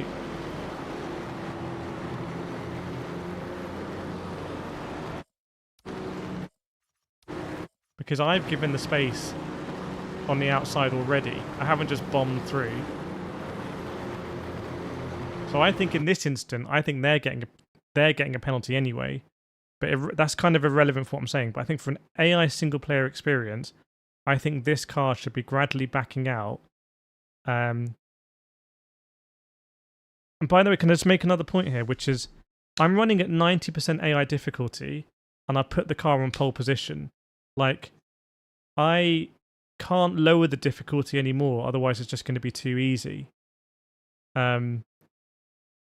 So at 90%, I'm battering these cars in qualifying, but I'm still getting taken out when I'm on the inside here.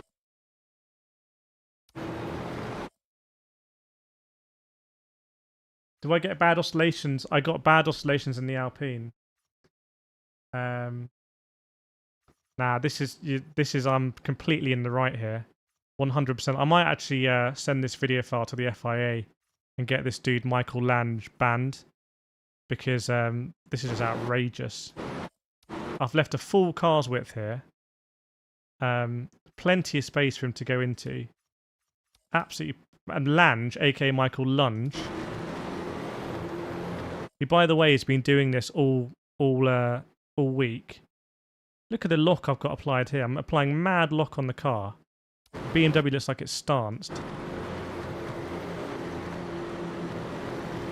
And he doesn't, at no point does he think, I'll go into this space here. He's got to know that the move is lost for him. He's not getting this position. Absolutely outrageous. And then, what happens afterwards?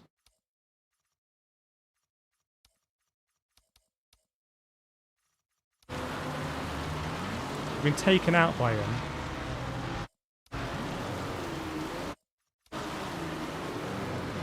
We're just out of control here. Like, the car's out of control from Michael Lange. My question here is, should this car back off? I mean, the rejoin here is not fantastic. I will concede that you could raise question marks about the rejoin.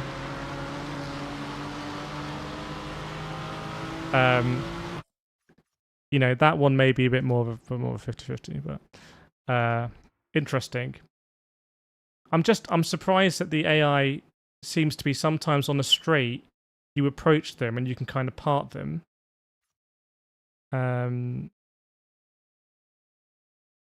fact, I want to drive from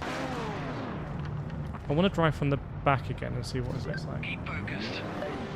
What do we think of that last one? What do we rate the rejoin?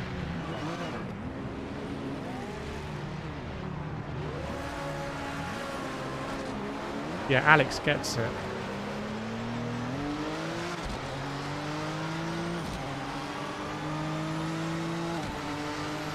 I'm going to have to try and drive in third person here.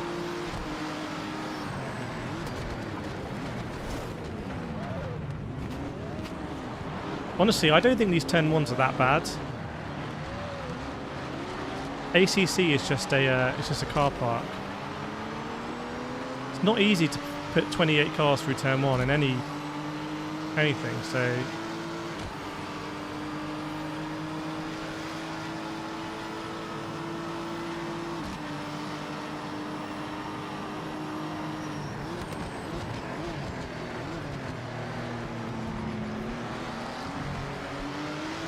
Whoa! Do you see how he moved out the way there? Like, a bit like a fish. You know when you go snorkeling, you try and catch a fish, and the fish just like moves out the way. But now it's not moving out the way.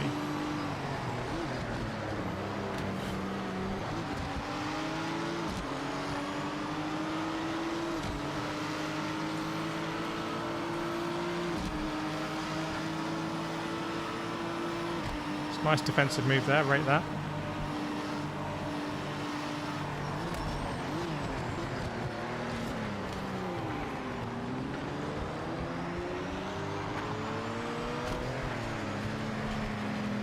Oh, okay, drove him off the road there. That's pretty good. Put him in the grass.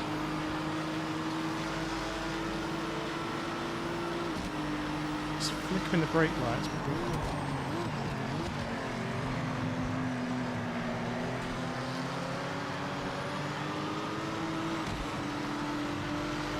Yeah, I can see I can. Oh, mate, fair play. I can put him on the grass a bit. It's like a police boxing him in there.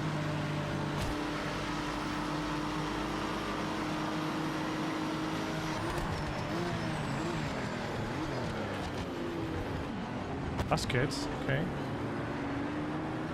They have at some point, I think they try and cut back. So I think now if you do a dive bomb, they will cut back. Whereas previously, if you did a dive bomb, they just turn in and hit you while you're on the apex.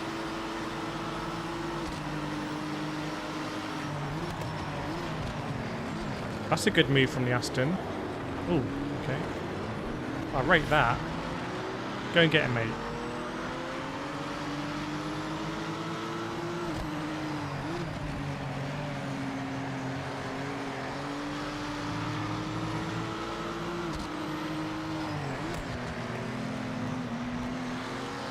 Woo.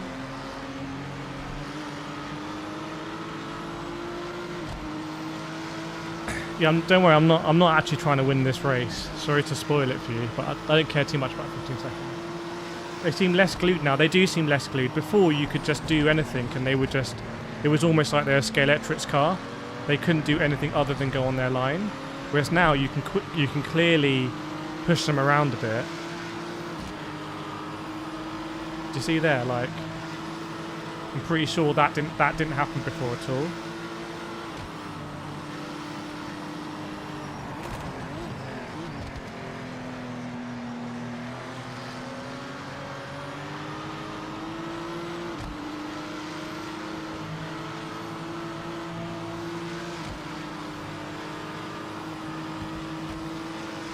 Because you also got to know where to fight back. Like, they shouldn't let me put them in the wall here. This grass is going to come. What's going to happen here? Look at the grass is going to come. The grass is going to come.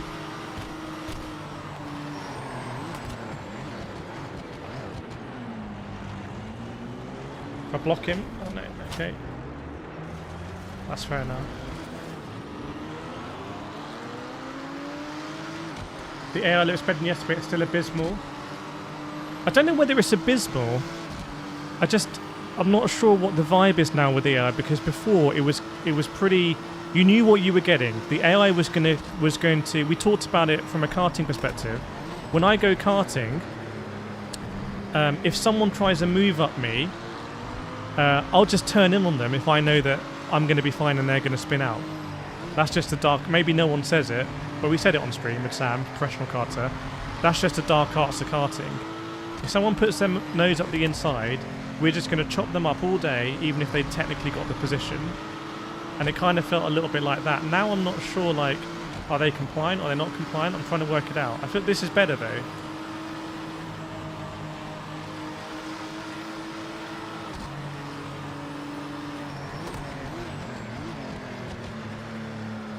That's good. That's good. That's good. That's good.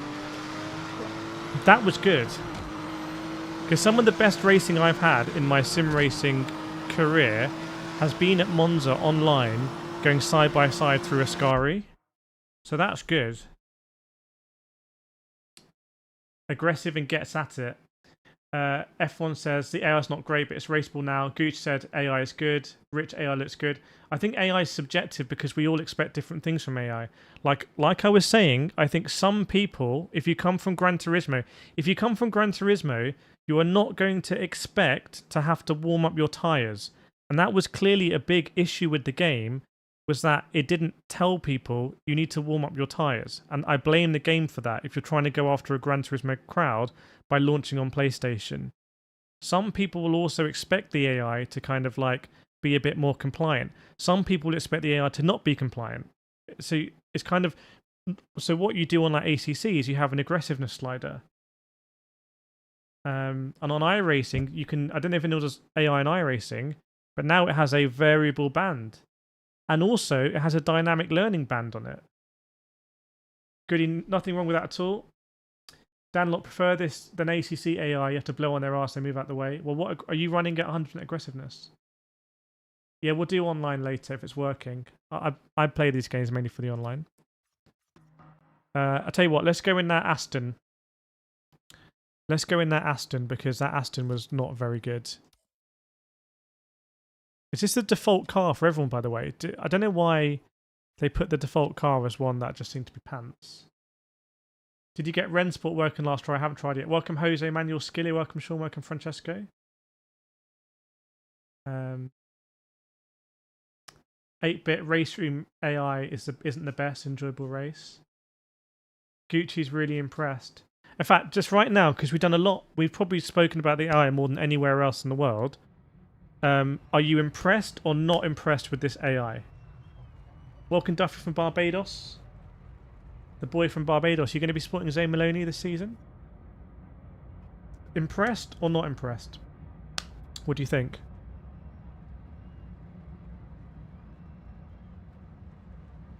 Jojo, it's okay. I'm not tweaking tyre pressures and stuff. Definitely check out my interviews with Zane Maloney then. Worthy's impressed. Gucci's impressed big time. Ivan's depressed. Rich is impressed. Doctor's impressed about the improvement. Yeah, Canadian. It's important. It's normal for AMS2 and etc. It's not normal for GT7, which is my point. And they're trying to take GT7 market share. Existential. They don't take initiative. They don't defend the inside unless you're behind. There's one car there. Yeah, you're right. No one's really defending me aggressively. Oh, nice. Yeah, definitely go watch my Zane Maloney interviews. I've interviewed him for a few seasons now. Lots think it's much better, more impressed. Andy, anyone changed their mind after this game about seeing this patch? That's a question for chat. That's not a question for me. I don't know about Full Force on console, to be fair. I feel like it's all got a bit lost in the noise of... It's gonna be a messy start, man. So many cars in front of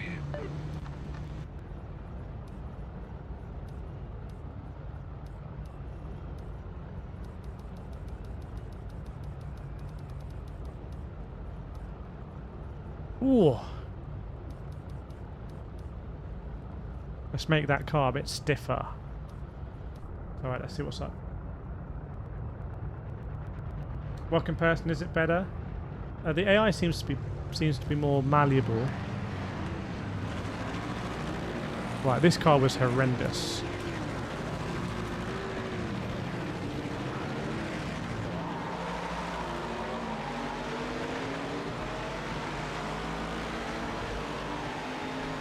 I need to drive it here just to actually drive it. There's a lot more looseness. I mean, cold tyre still, but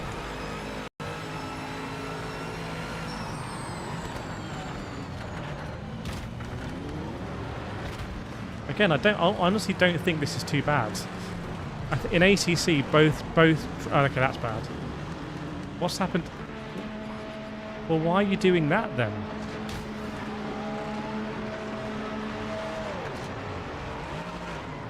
Where is he? Where is he?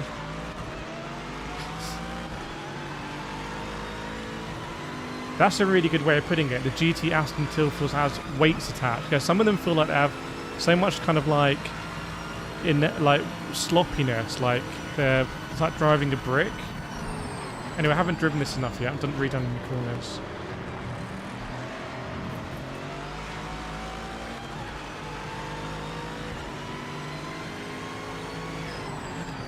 Sounds pretty good to me.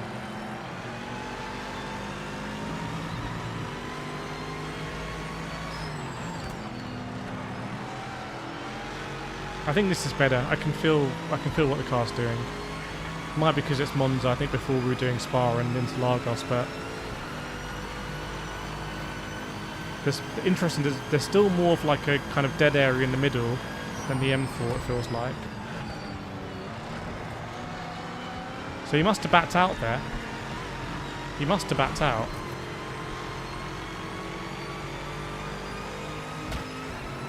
It would be nice to get an honest review on YouTube, not paid actors. Well, there were some paid videos. This is not a paid video. Some videos were paid and disclosed, but this is not a paid video. I haven't been paid. So I'm not a paid actor, unfortunately. I am an actor though. Because I am in the Gran Turismo movie, so I am. Call me Hollywood, I don't know. Don't know where I should be applying next for movies. Maybe like, is it Gladiator 3? That's entering production. Maybe Gladiator 3.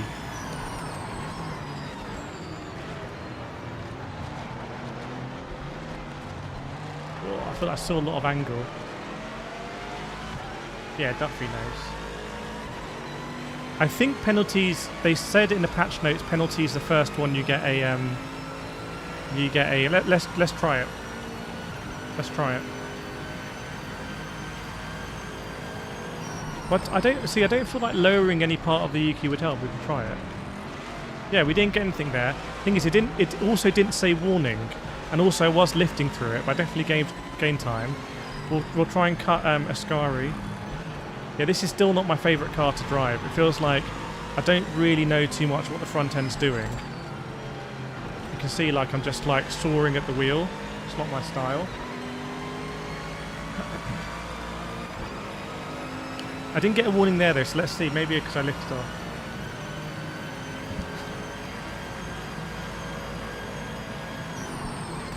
Shame because it sounds good. Didn't get a warning there. So have we turned off penalties?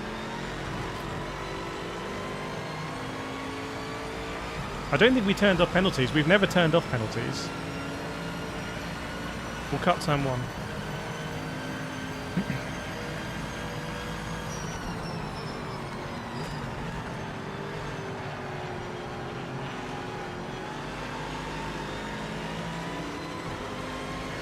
It's just more fun not seeing them all in a line. Before, they were just on a line, and if you wanted to overtake them, at any point you'd end up on that line, you just get rammed. He's half-assed doing a move there. Some of these cars feel artificially slow. There's the Acura. You know what, let's do it properly.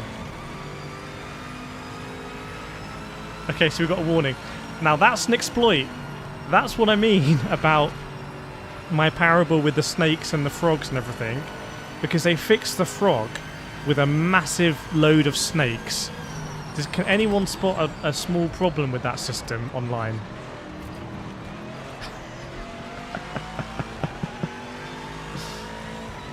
There might be a small issue there. Can we have a online lobby in a race where no one trusts each other and everyone wants to win at all costs? And the penalty system is designed to stop that. Yeah, it's all the bronze drivers. Is the frame rate any better? My frame rate has been fine always on this game, pretty much. On the Giants build. We had some stuttering on Steam, so we just went back to Giants.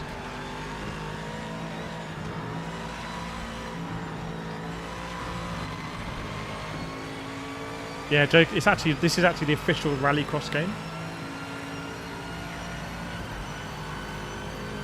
You say it will get fixed. It's was it better before? Was it actually better before because it was just kind of hardcore and consistent, and now it's like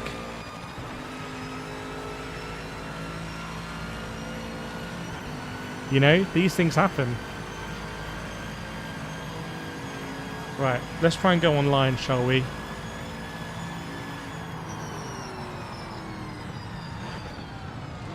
But no, I want to see that replay. I want to see a Scary first lap.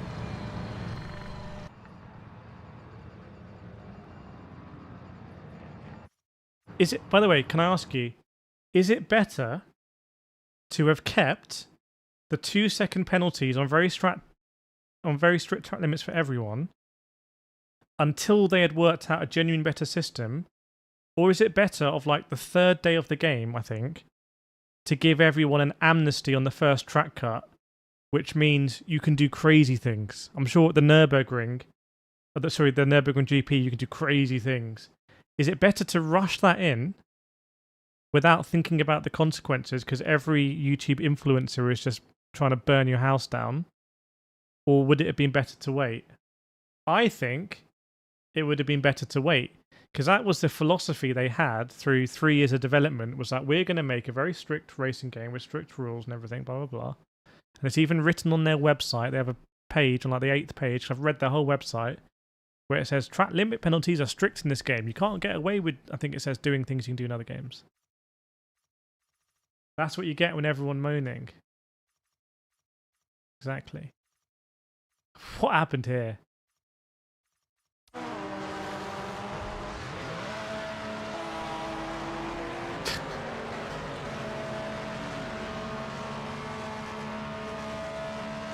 Again, to be fair, apart from the Acura, kind of resolved itself, I'd say. Right, so let's see what happens with this orange car. Yes, he's backed out there. He's on the brake a bit longer, I think.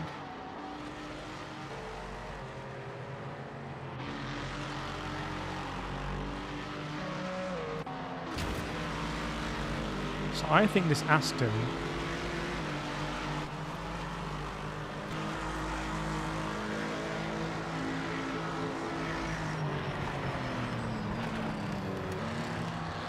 See, this Aston here is backed out, which I like. The Project Motor Racing AI, until about 3 hours ago, when it was patched, would 100%, I think, make contact with me here. Because it would be on the same line as the NSX. And therefore, you wouldn't be able to get this move done, because this is what I meant, exactly what I said earlier about the AI was just on a line. And if at any point you cross that line, the AI just would ignore you and just carry on going. And that's what I was worried about previously, because I was like, oh, that AI didn't really give me much space either. But here, this AI deviates much further off the apex. Yes, I'm further ahead.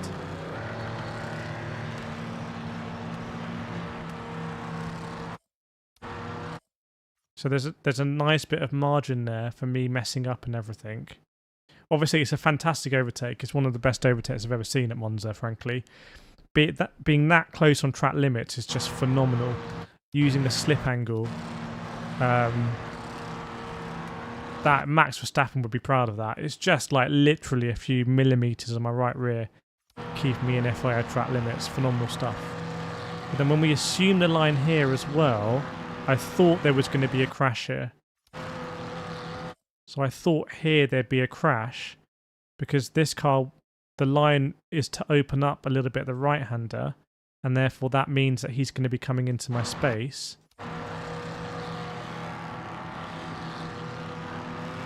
But he doesn't. There. That's it. That's it. Can we go cockpit view or something? That's the exact moment I thought we were going to crash.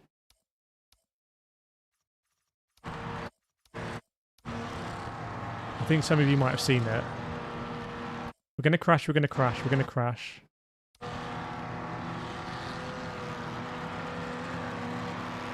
Just there. Don't know why it's cycling cameras, but... And then he chops back in behind me to open up the corner. That's pretty smart. Let's look at that at full pace.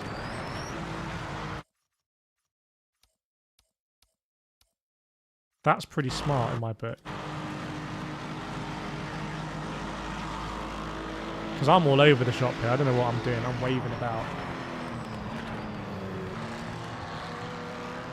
That's smart. He conceded that position. It could be a she. Ethan Walker. Chat, I'm quite impressed by that, I have to say.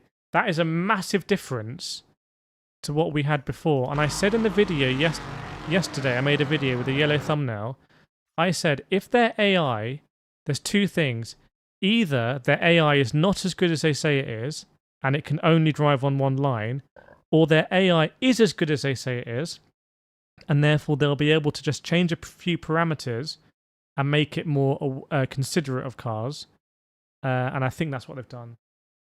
Ivan's still you're undepressed now. Welcome video ranking. Let's look at that one more time.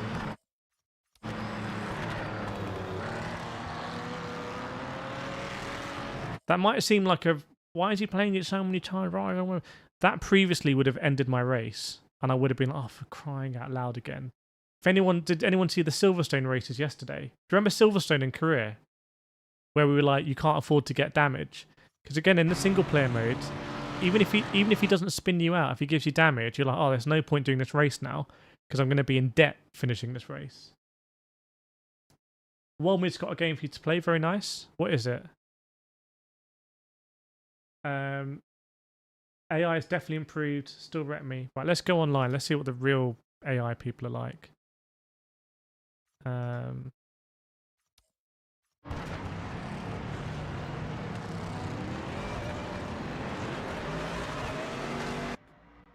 Street kart. Well, that sounds like a real sim. Might not be ready for that. Okay. Let's see what online's saying. 3 people in this one. That. Okay, there's still people desperately trying to do this hypercar one to Sao Paulo.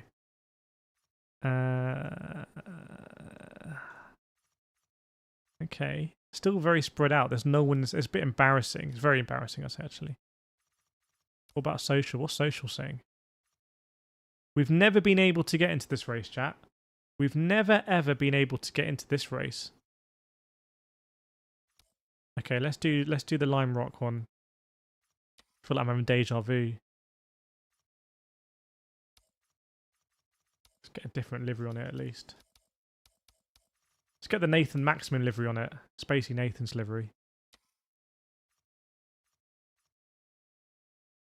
They need...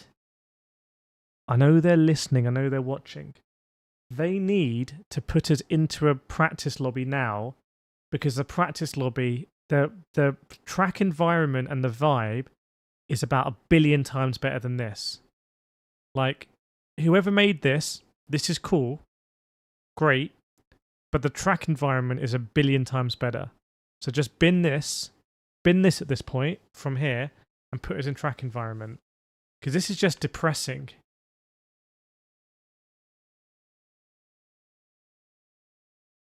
Chat, honestly, you know what? You know I have my own sim racing game. Does anyone not know that we've got our own sim racing game? Forza mastered AI marketing by calling them drivatars and telling you they're saying to mimicking real people. That is marketing genius. They just gave them the names of your friends and called them drivatars.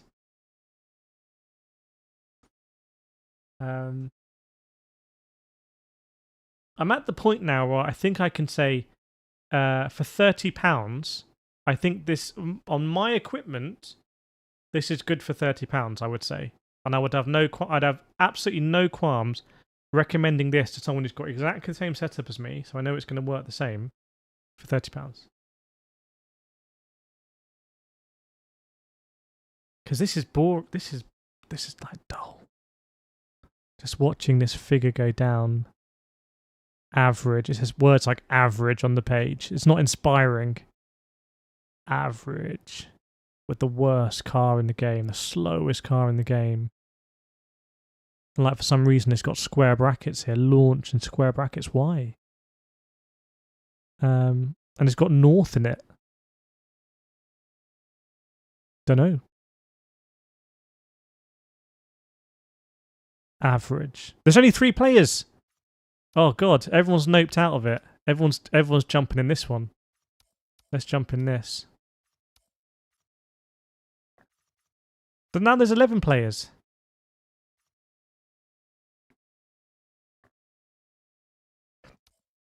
What's going on?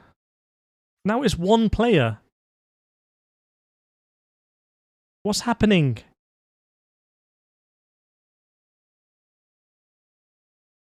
What do I do?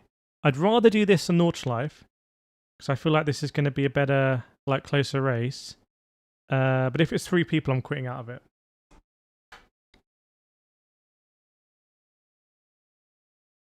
F1, I'm testing AI with different cars and Nürburgring sprinters. It's twisty. They've improved, not having race wrecked. Yeah, it was race wreckers before. Also, I feel like people who played the game in the previous 2 days are really going to appreciate this patch, because it's been so frustrating having your race wrecked. Right. Is it a 1v1? If it's a 1v1, I'm sorry, mate, but you're winning, so I'm quitting out of it. It's a game. It is like musical servers. It is musical servers. And not in a good way at all. There's already 27.99 CD keys. I don't know how much it is on my instant gaming at the moment. Right, let's see. I'm hoping there's going to be 11 of us here. Yeah, the thing is, you can't market stuff as the best. Like, it's like, I mean, what if I called this sim racing channel the best sim racing channel in the world? No.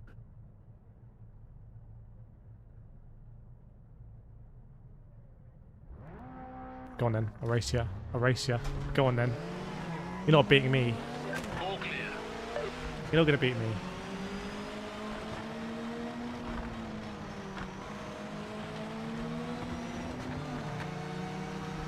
1v1 you bro, Lime Rock Park Masters, 4 o'clock. See you outside.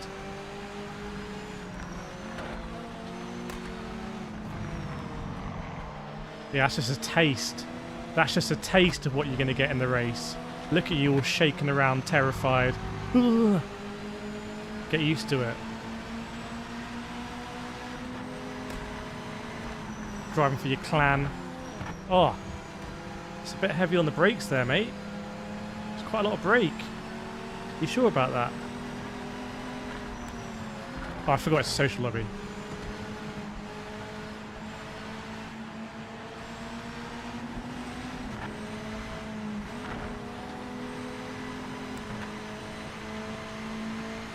Look at me towering over him. I think he's scared. I think he's scared. Lap timing started. Every second matters. Brake checked us.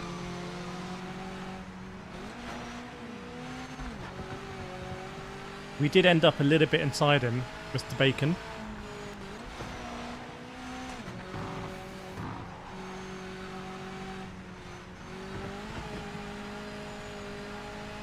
What I find crazy is that Rensport has MX-5s at Lime Rock Park. I feel like that's such a unnecessary combination for Rensport.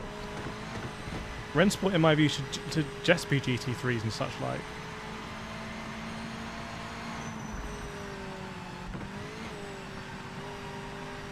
He's scared. Look how the car shakes. Yeah, but like, is it? Should we have to download a modded? I think honestly, if there's a modded radar, I think that sets a very dangerous precedent.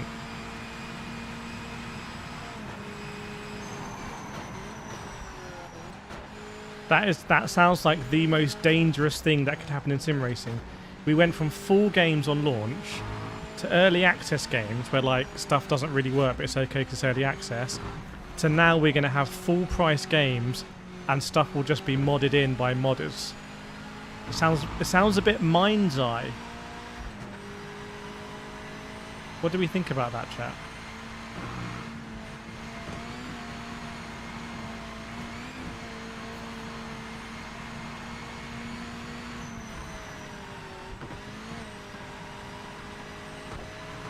This car handles absolutely fine, by the way. To me, the Mazda has always been a bit boring in Project Motor Racing. Like, it's very safe.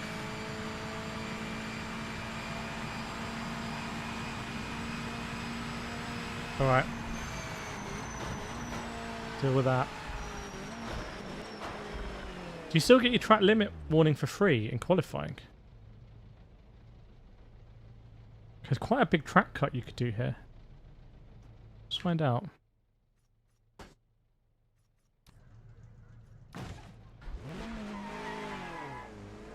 Chat, what do you think? Do you think we can do a massive track cut on our first hot lap?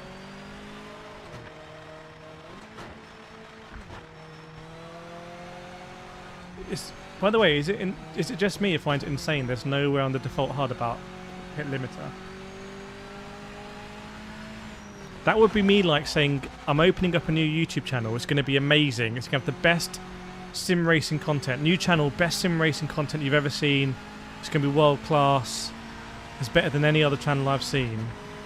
It's going to open next week, but to get access you've got to pay me $10.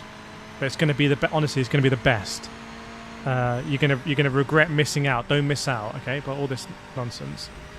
And on day one, I open it and it's like an empty channel. And everyone's like, what? It's an empty channel. It's like, yeah, the people are going to mod it. People are going to upload their own content to it. And I'll just keep the $10. Hang on a second.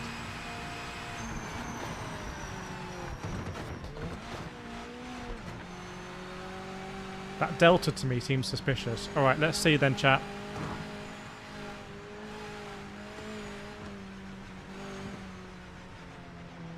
Ah, we got a track limit. We got a track limit. In a race, though.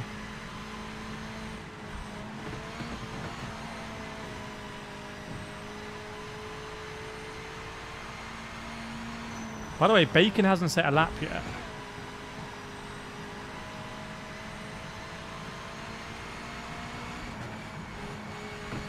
Oh, the camera's gone. It's too hot in here. the camera wanted to deny. It wanted to make sure that wasn't on camera. There's now plausible deniability. That's a 56 dead. Right, is my guy on track? He is on track. He is on track, to be fair.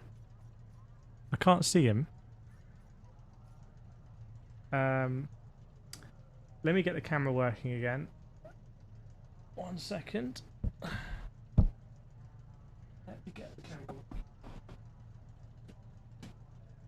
It's hot.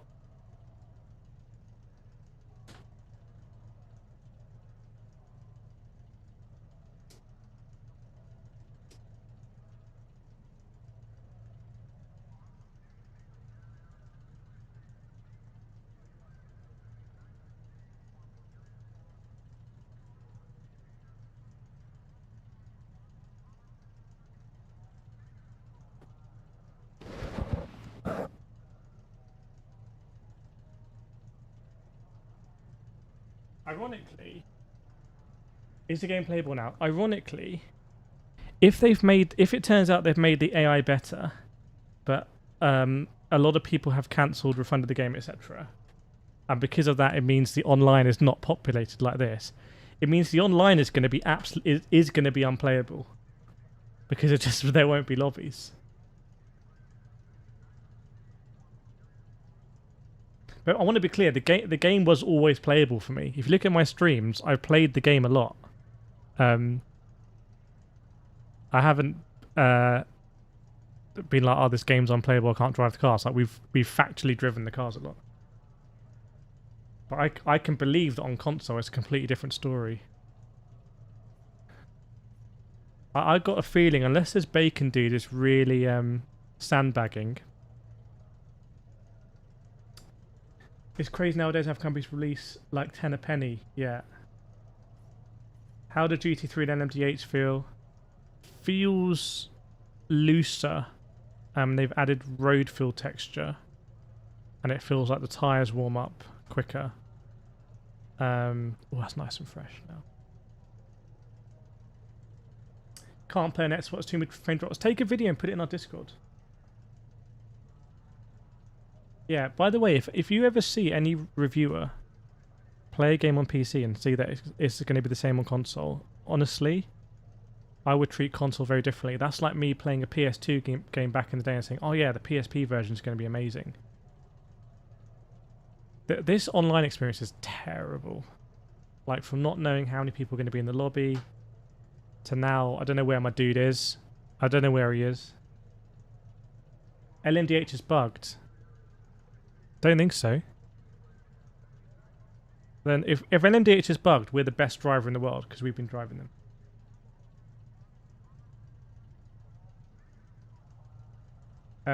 People are mad when early access titles use that input, but also mad when the game isn't what they want. Lose. I think it is. I think there is a bit of like it's very difficult to like satisfy everyone, but I already don't agree with. I don't agree with the standard narrative on this game, because for me, maybe because I'd been to the Sim Racing Expo, so when I drove it there, I knew that it was very tyre dependent, and therefore I've been looking past that onto other features of the game that I think are really poor. And I think I feel like the conversation has got dominated by handling that they could have avoided by just not having the GT3s and hypercars, because I don't think the game needs them. And the other cars seem to handle better generally anyway, but it's not my game. Welcome, Arb. Yeah. Right. Oh, he's in it. Okay. Absolutely fantastic. You nailed it. Yes, we did, my guy. Yes, we did. Right. Bacon is 7/10 off in Sector 1. He's 7 seconds off in Sector 1.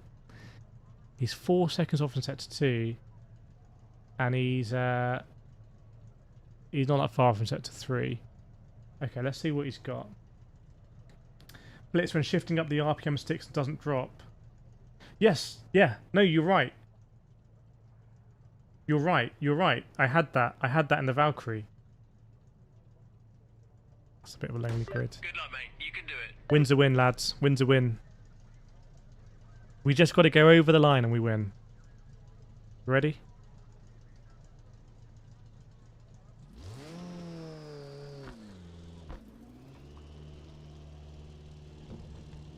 We've won! Okay. What a mess that is. To me, these are bigger issues in the game. Have you seen the Misha Easter egg? I don't know what that is. I'm not going to get baited again.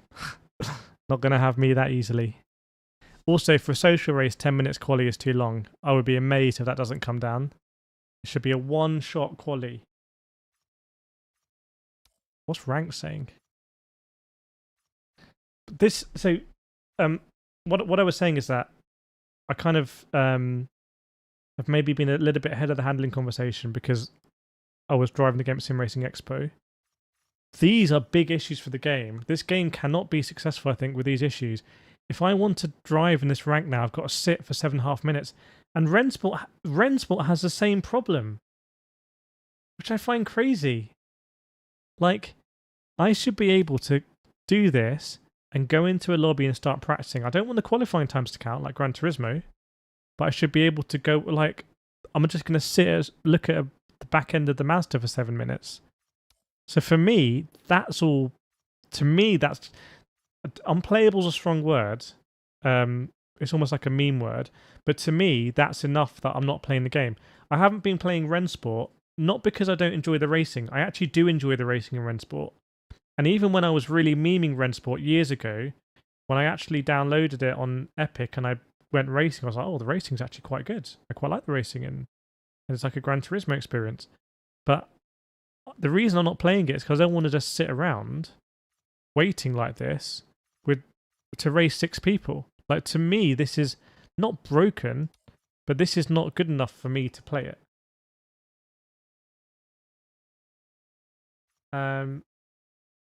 Okay, that's cool. Racestream's free to play, isn't it? Okay, there's more lobbies than yesterday, but again, there's not one more lobby than 3 person in it. To me, again, does make the game unplayable, but to me, this is why I will not be playing this game if it continues like this. And I don't expect them to change it for me. They don't need to change it for me. But I will not be playing this game because of this. I want to be playing online racing games where there are stacked lobbies. I can get to the racing quickly because I come home from work and if it's 8 o'clock and I've come home from work and I've had dinner and I've got 2 hours to race, this is like, I don't want to look at this. There's nothing appealing about this to me. There's literally nothing appealing about this to me. I didn't slag off the game. I've been very, very, very balanced. From day one I played it in Sim Racing Expo, I've been very balanced in this game. I haven't been someone who's just slagged it off. Been very balanced. No, I don't need to go into all that again. But I'm just... Okay, is there anyone in chat? There's 500 people watching. Is there anyone in chat who finds this appealing? Who's like, yes, this is really exciting, what I'm seeing here.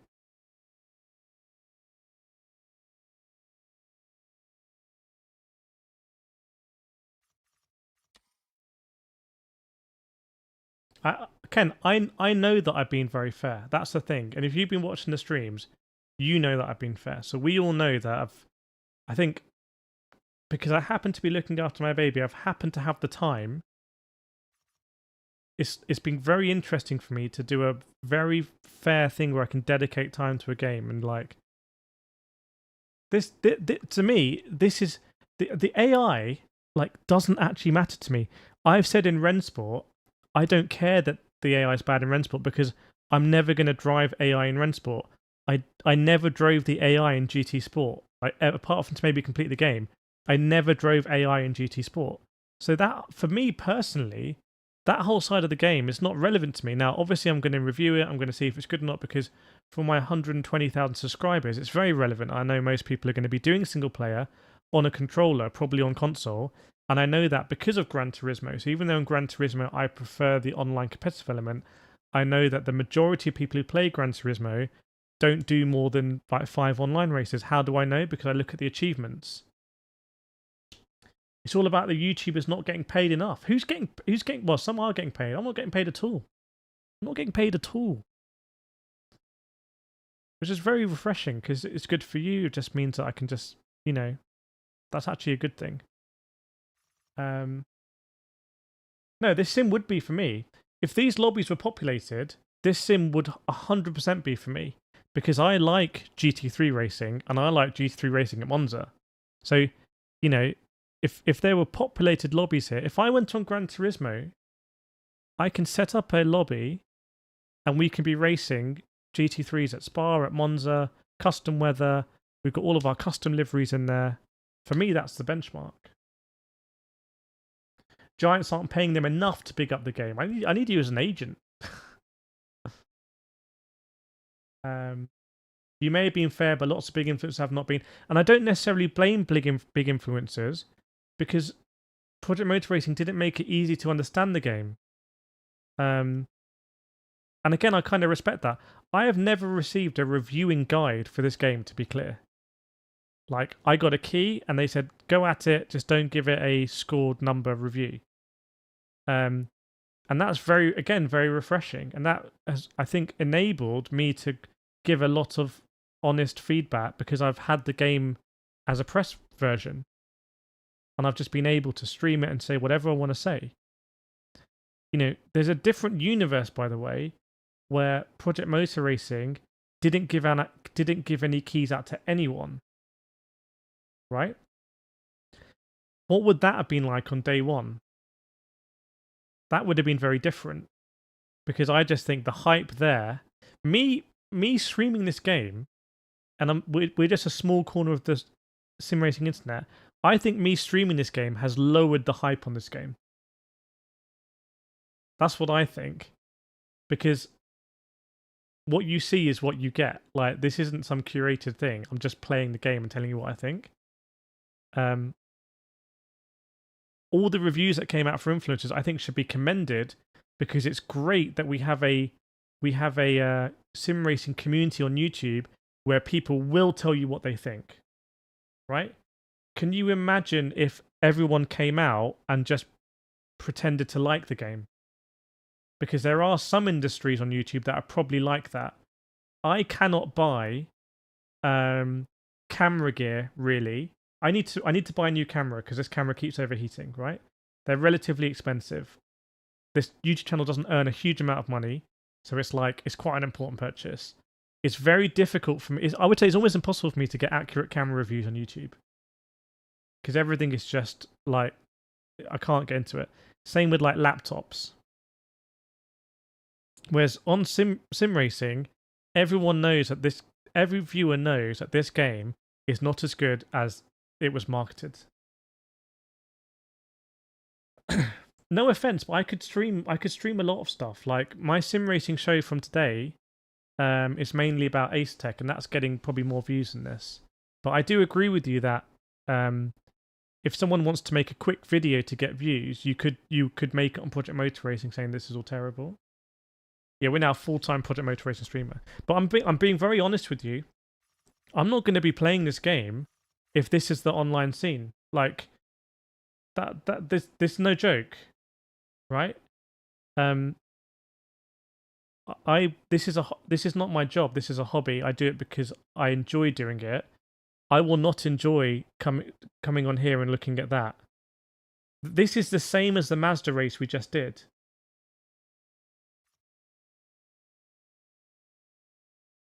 No, you can say that. I don't play games I don't enjoy on this channel. Like, fact. I have very much enjoyed the challenge of understanding Project Motor Racing, and I said that at the Sim Racing Expo. I said this game is not going to be for everyone. In fact, I think it's going to be too challenging for a lot of people, and they should definitely change a lot of things to make it easier to understand. But I'll probably enjoy the challenge. Yes, I'll see you here next week. I haven't seen James Baldwin, but James Baldwin to me seems like a pretty straight up dude. I saw his video on his World Fastest Gamer thing and how that didn't pan out, and I really like that video. It's probably one of the best sim racing videos I've seen.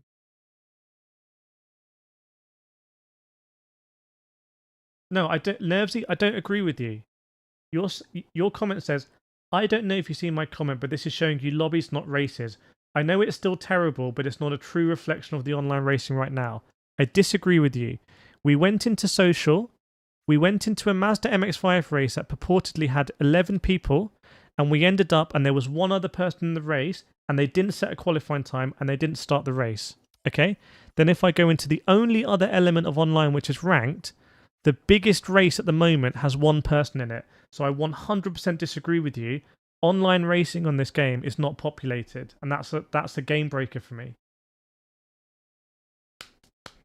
I don't mess around on this channel. I just say it how it is.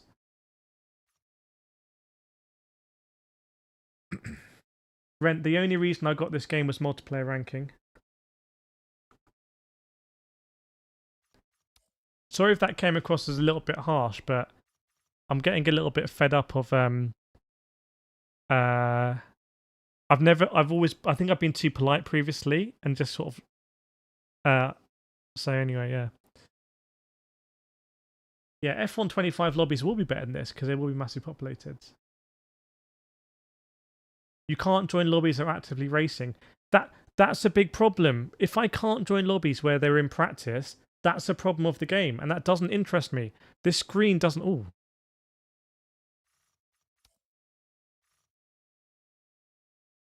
What's this saying? What's this saying over here?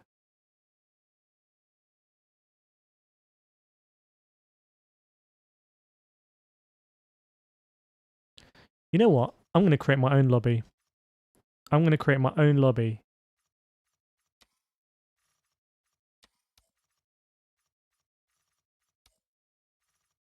Maybe everyone's just sitting around waiting. Also, that's really annoying that it doesn't revert to your previous lobby.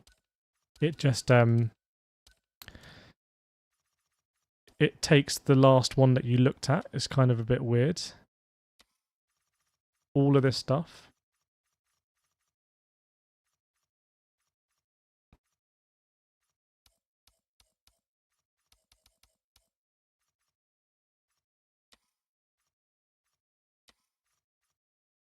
I like this 5-minute quali. I rate that.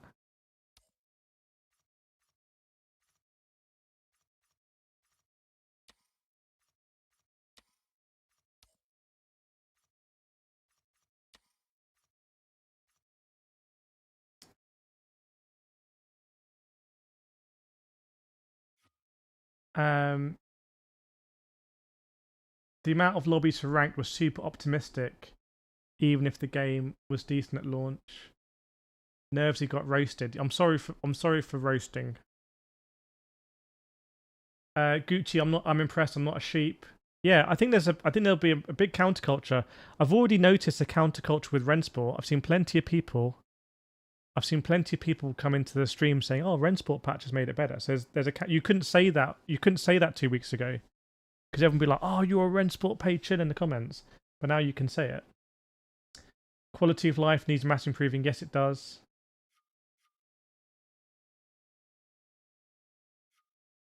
I think we may be talking a little bit across each other.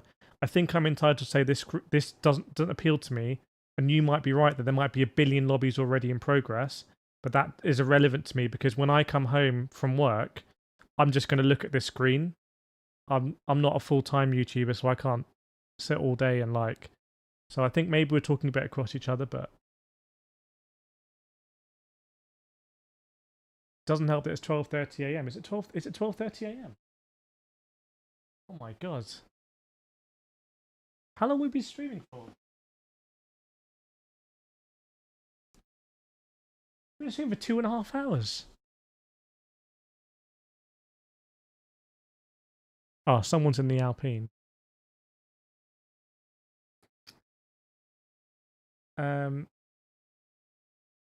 Nitro Dion. I think this might have been fine if it was launched early access tied to the full release. Yeah, but they wouldn't be able to ask for much money. Kalos, only 380 people playing on Steam right now. If it's 10% want to play multiplayer, it's only 30 people. I agree. And I think this game has been marketed as a single player game, so most people on single player anyway in these sort of games. There'll be more people on console than Steam. If you remember on Rensport, when we were doing multiplayer lobbies on Rensport, about 8 out of 10 people will be on PlayStation. And that point, if we are talking across each other, that the point in the middle is that the point that unites both of us, actually, Nervsy, is that the lobby system should have it so you can join lobbies in progress.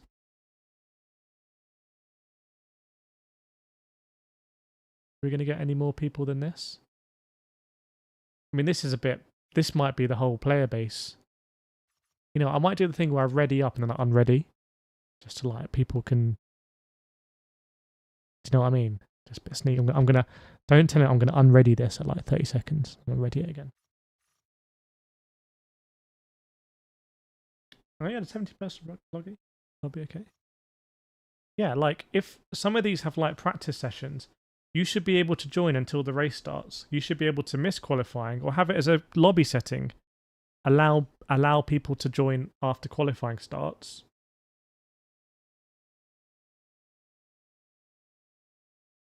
I'm not sure. Do we have that much credibility? Oh, someone's left. I'm going to unready out of a protest. There's too. I'm very sensitive to faff. People say, how do you make so much content on YouTube? My YouTube production process eliminates all faff. I spend a lot of money on hard drives and software and processing things to enable me to make content with zero fat. Think of the amount of B-roll I have in my videos. Like, I can talk about an event and there's footage from that event there. That takes no time to do in the videos for the editing.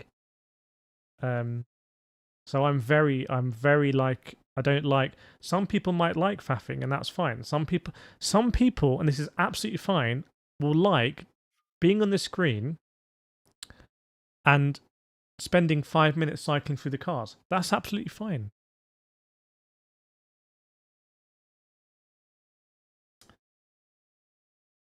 Duffy, I agree. As a father, there's absolutely no way. What's it like being a father in Barbados? What's it like being a father in Barbados? I agree, Jay. I agree with you, and I think Rensport should be like that as well. No, GT7 dailies don't have faff. GT7 dailies, you are on track within seconds. There's no faff. And by the way, GT7 lobbies are broken. I used to be part of so many amazing leagues in GT Sport, and we could not continue them in GT7 because GT7 lobbies are broken.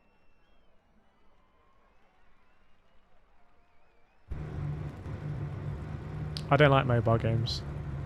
Right.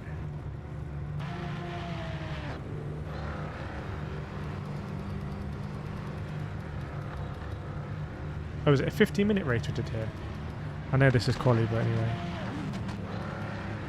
I'll go softs. So it doesn't save my rack rate.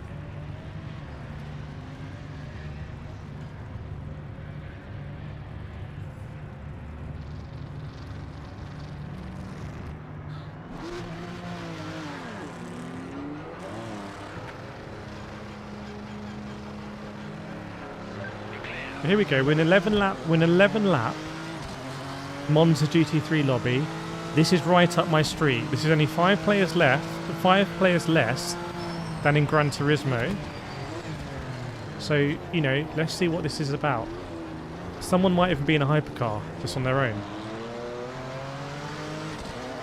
Also, it might be 12:30 in the UK, but this is prime time US for our American friends.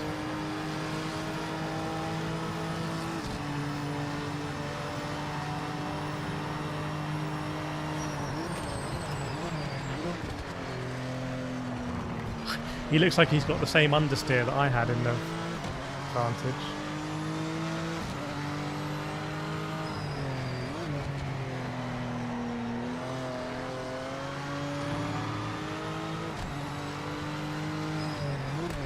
But I will concede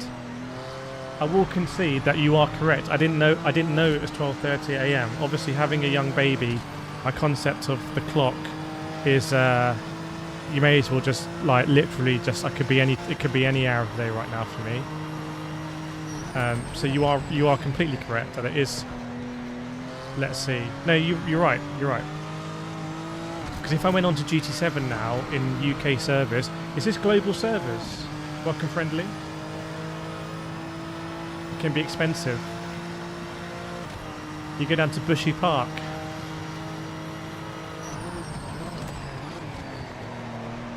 Oh, that felt quite nice really there. I like that. It will be amusing if there's a turnaround for this game and like there'll be loads of videos on YouTube and like Project Motor Racing is now fixed. Like I'm talking in like 6 months' time, but we'll know that like the game was never. My experience of the game was never fundamentally like broken. For some cars, I think even some cars is probably a bit of an harsh. It's probably for most cars, it's felt fine. But ironically, the car you start with is terrible, and damn nearly broke my wrists. Albeit that was a press version, then I think they did change it. And the Valkyrie, which is a hypercar that everyone wants to drive because it's like it should sound amazing. Doesn't sound amazing, and also doesn't warm up the tyres. See you, mate. But I could do this all day. Like I could do Monza GT3s all day, every day. See, I reckon he's going to back out here because, well, let's see. Let's see. Yeah, do you see how he backed out there? That's what I was expecting from the AI the first time, but I can see it both ways. I'll be the first one to make this video. Ironically, I won't be because that's not my opinion. There's a lot could happen there. The easiest thing to do on Project Motor Racing would be to just on launch make a video that this game is terrible. There's nothing redeeming about it, and it's disaster, and you should feel angry. And then in 6 months' time, be like, they fixed Project Motor Racing. That would be the easiest thing to do, and spend the least amount of time on it. The hardest thing to do, because time is so valuable, is to actually just spend a lot of time playing the game, streaming the game, getting people like. No one's stopping anyone in chat from saying anything. You can say whatever your opinion is. And call me out and stuff if you don't agree, etc.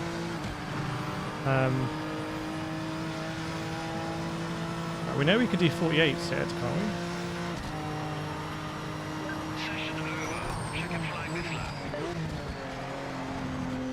So 24. Do we know how much fuel that was a lap?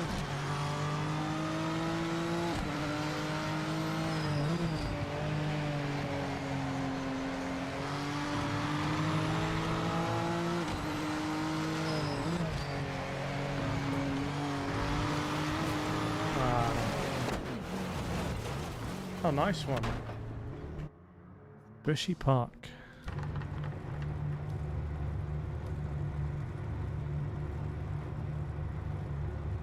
Is it 4 litres a lap?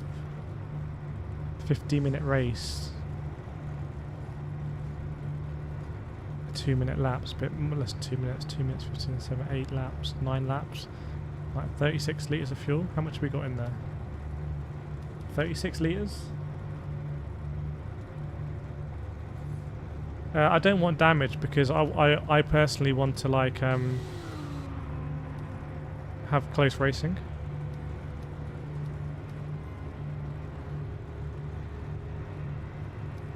Oh yeah, it's going mediums.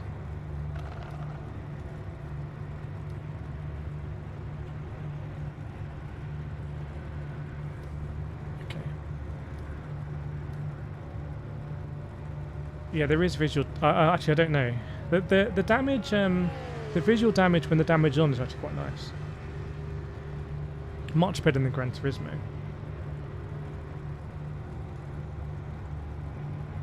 See, Scorpion says, I pre-ordered it ages ago but I don't want to play with all the flack. The irony is you might really enjoy the game. You might really enjoy the game.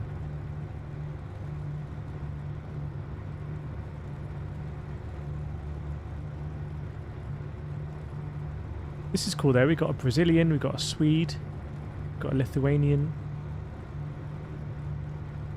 How is offline play? We did quite a lot of it in this stream.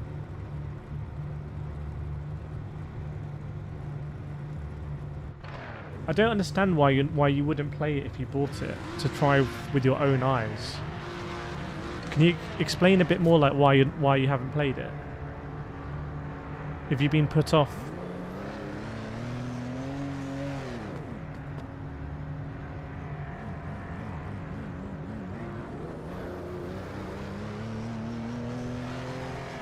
The offline play AI seems to be better.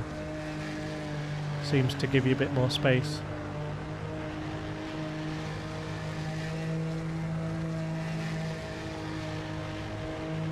Is it because you don't want to be let down? But if you play it, it'll be like it's like a don't meet your heroes moment. I find it fascinating because if I'd pre-ordered that copy, I'd be 100% playing it at launch to find out what it's like. So I'm really interested by. Is it because the opinions have been so strong, or is it because that you want to experience it good for the first time? Is that why? I can see that.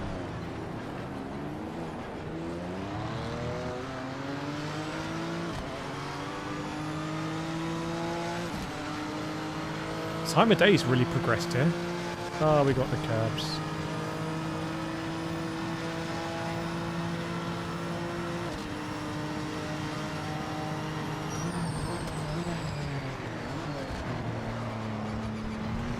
I should have just cut that, shouldn't I? I'm not using DLSS. Normally I don't like how DLSS works. On the 4090, on the 4070 Ti I use it.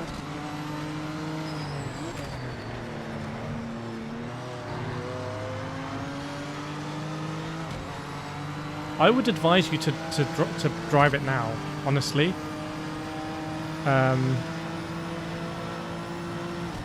Like, you've already bought it. I would really recommend you just play it. And I'd actually love if you could leave a comment on one of my videos, or maybe under the stream, on how you found it compared to your expectations. I think that'd be really interesting. But when you have YouTube videos titled "The Worst Sim Racing Game Ever," not yours, piss me off. I'm kind of upset that a consequence of everything has been that you haven't played a game that you bought. I find that very sad.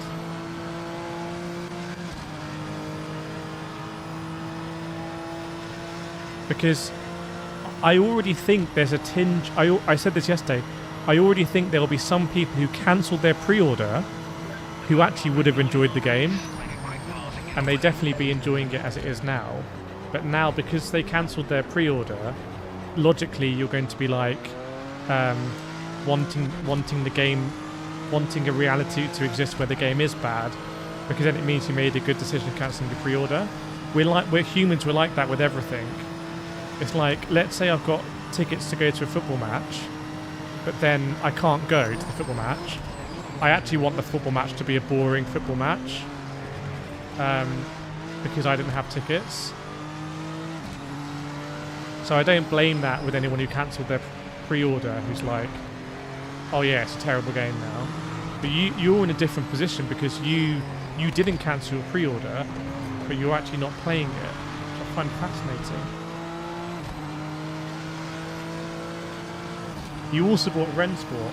Can you let me know what game you're buying next? Welcome, Mega. Yeah, tooltips.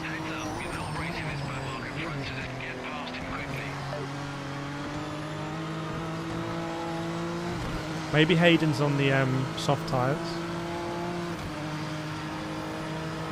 Also, there's no regulation with YouTube. Like, there's no regulation in sim racing YouTubers. There's no training. Like, no one's trained. It's like people always congratulate me on the jobs that I do with my sim racing interviews. Like when I went to FANATEC, interviewed them, ASETEK, SimLab, whatever. And it's like, I'm not even trained to do that. I just try and do a really good job. but we're not. I'm not a trained journalist. I didn't go to journalism school, and no sim racing YouTuber has trained to be a journalist or like, as far as I'm aware. And by the way, journalism is a completely mad place. I go on a lot of trips with journalists now because everything's on fire with journalistic content. Like, it's just not. They have to spam so many ads, etc. That's also a mess. But the journalists themselves are quite sort. I had some very interesting conversations in bars and pubs with journalists. Whee. Our facecam died. It's Black Friday, isn't it? I'll have to look around on Black Friday. Not a bad time.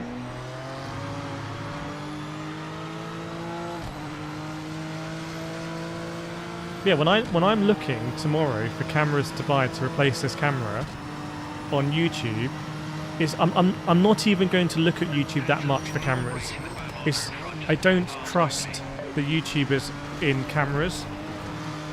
I just don't.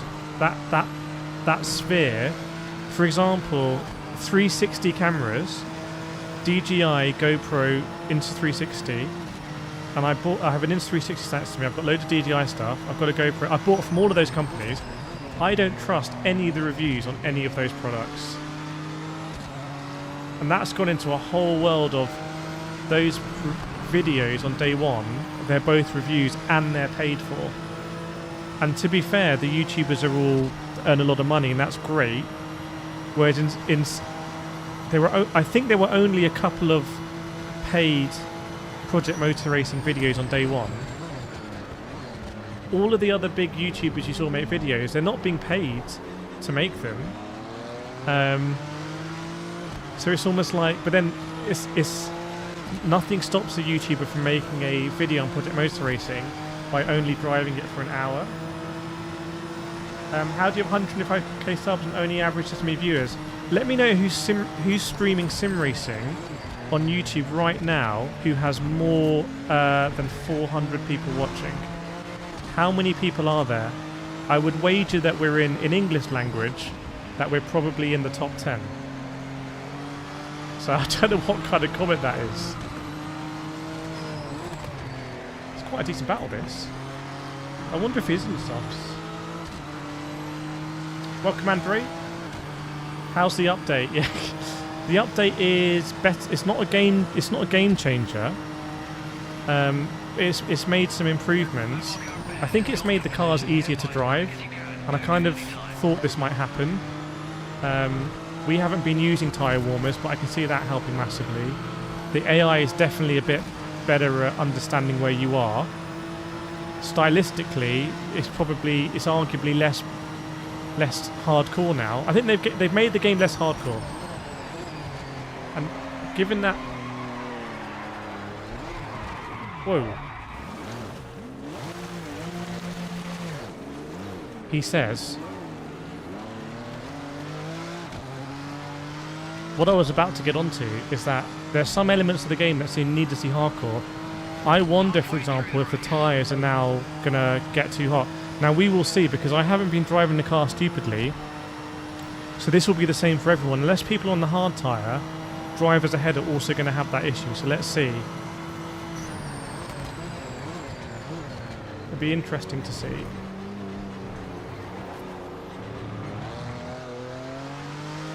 So we're 10 seconds off the lead, keep an eye on that.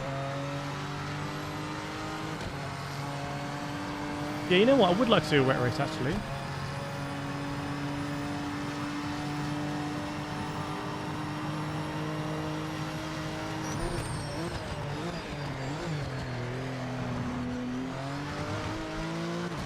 Oh my goodness, there's a lot of, yeah, it's tricky on the power. The car just keeps pulling on the power.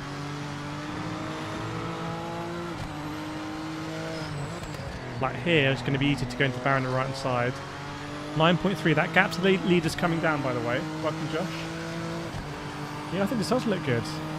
And by the way, the graphics haven't increased. The game always looked this good. And I said that I think the game looks pretty good. Like, the track detailing and the vibe.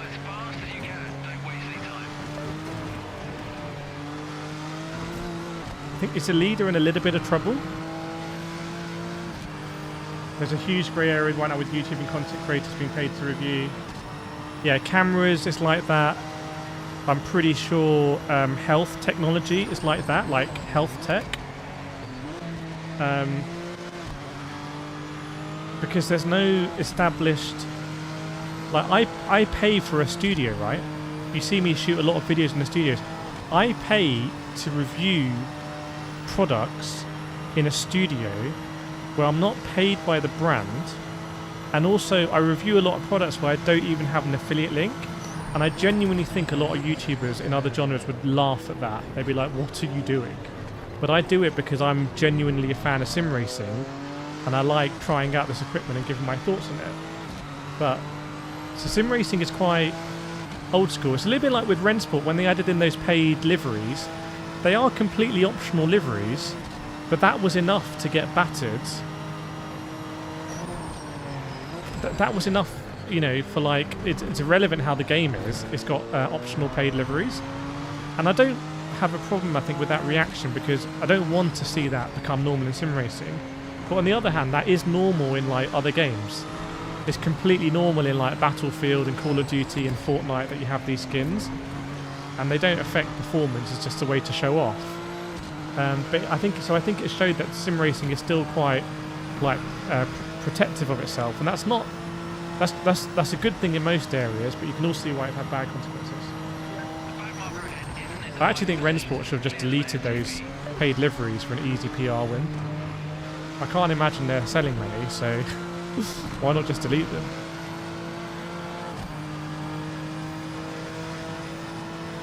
Ricardo's been having fun in PMR. Yeah, I think there'll be lots of people. You know, like in Second World War, there was that Japanese dude. He was like stationed on a remote island, and like the news never got to him that the war was over. And they found him like in the 60s, like 20 years later. And he was like, "Oh, the Americans are here. Like, I've got to shoot them or something." And they were like, "No, bro, the war ended like 20 years ago, man. You can go home. Like, we're all friends now." I think there'll be some people who bought a boxed copy of Project Motor Racing and have just been playing it and having a really good time, who were not exposed to this whole like online hurricane.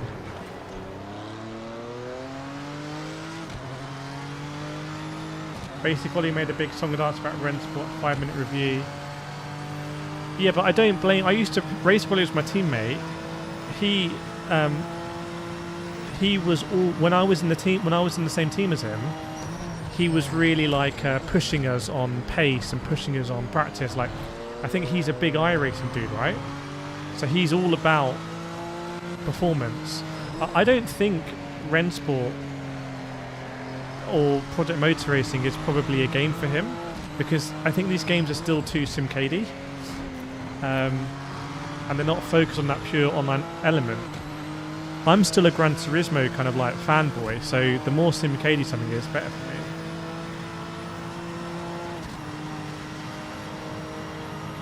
If I was Rennsport, I would have given review keys to a load. I don't know, maybe they did or maybe they didn't. I would have given review keys to a load of Gran Turismo 7 YouTubers who do online stuff. And if I was Project Motor Racing, I wouldn't have tried to go into iRacing's territory. It's a bit like, I don't really make, even though I am nominated for Autosport Creator of the Year, I'm not really making Motorsport channel on this content anymore. I make it on my Motorsport channel, Formula Fan TV. Because I'm just not gonna.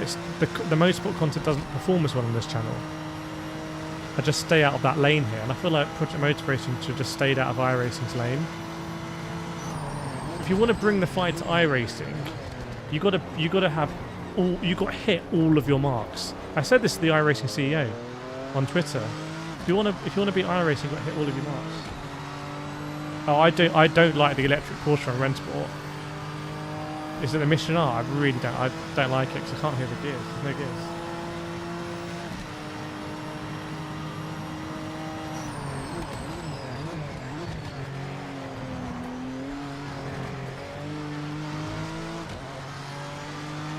Six seconds to the leader. In fact, Hayden's dropped back here.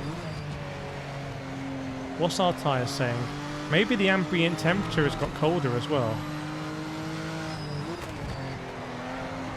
Little drift around there.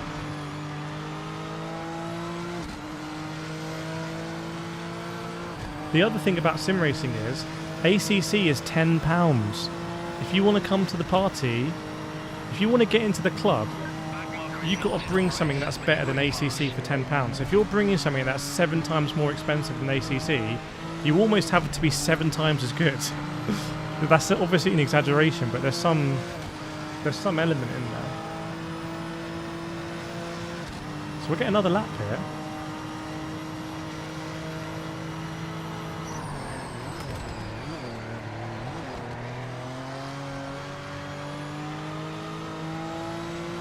Got the fuel for it. It's getting a bit tight at the top. I think this game is definitely been marketed to ACC people. I'm pretty sure keys have gone out to people who mainly play ACC. And also, it's a very tyre dependent sim like ACC. I don't think LMU is as nearly as dependent as this, like on cold tyres and overheating.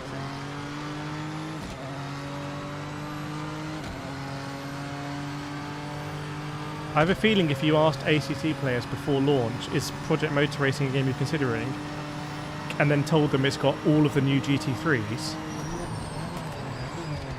I mean, maybe I'm wrong, I don't know, but I feel like they'd be interested in the concept of it, or the promise of it, or the marketing of it.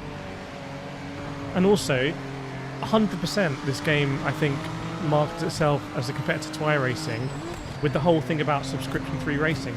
You don't need to say subscription-free racing if you're only competing against G7 and Forza, because G7 and Forza don't have subscriptions.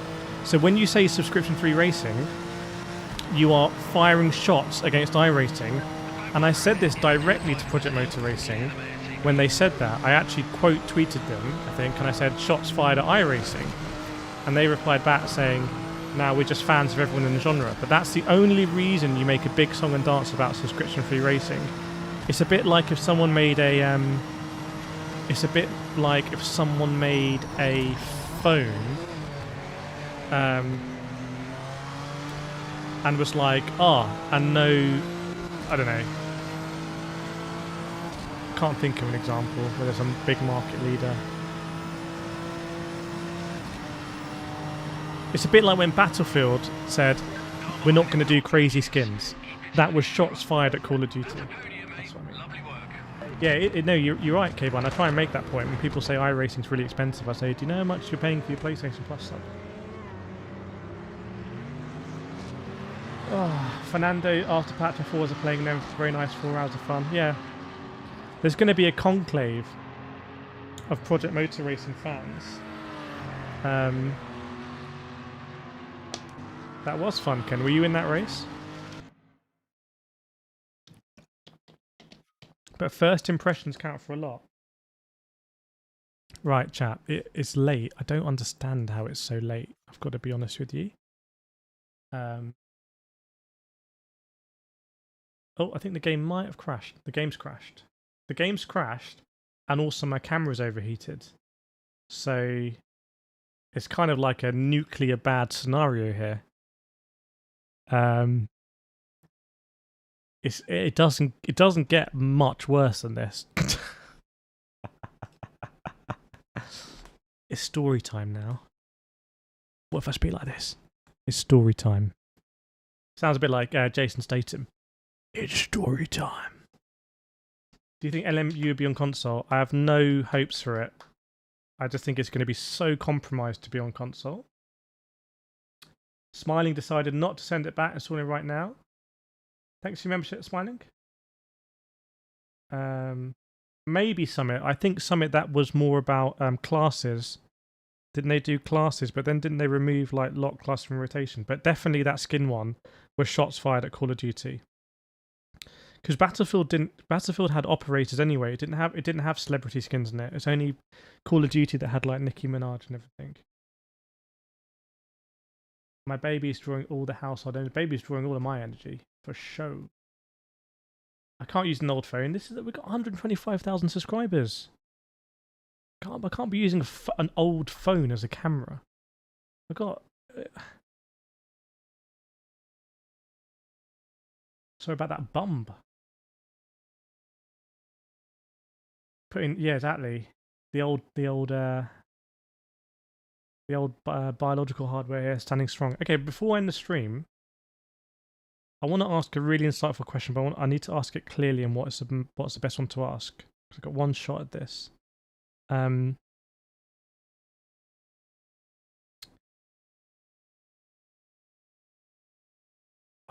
What's the best? Okay. So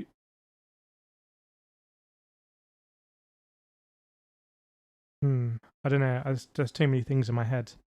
There's no clear thought.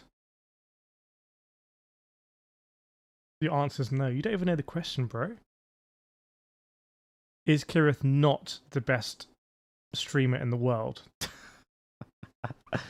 So my question is, if you had just seen the YouTube... God, I can't believe we had such a hype cycle and such a bust cycle for this game. So if you just saw the YouTube bust cycle, okay, and then so all you'd seen is videos saying Project Motor Racing is a scam and it's scandalous, right? And you saw loads of them. So if you'd just seen those videos, and then if I was to make a video saying, oh, here's some good things about Project Motor Racing, like the graphics seem pretty decent, the day-night's pretty good, there's some depth in the way that you've got warmth with tie, etc. So if I said all of those things, would you think I'm a shill? Be honest. So that you got 10 videos from the biggest sim racing YouTuber saying this game is a scam, and then I come out saying 10 good things about Project Motor Racing, would you think I'm a paid shill? Be honest.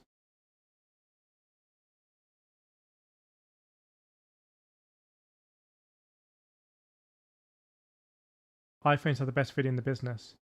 Maybe I should try it. Rob Clark's doing the online driving test. Drickban says no.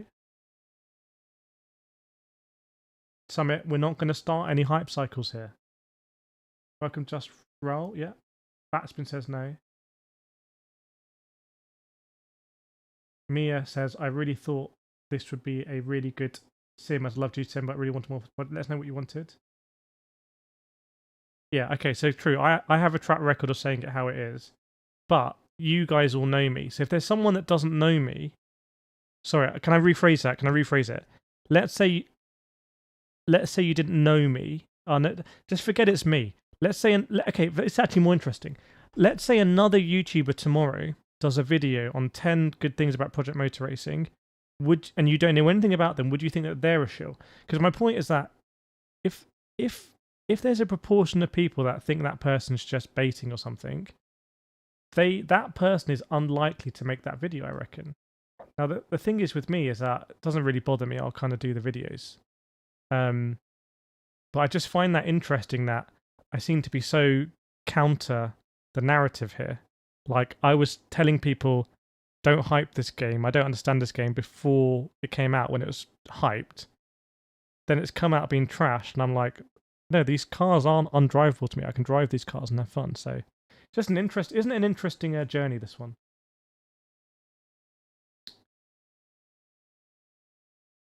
No, I don't think we have any channel rules.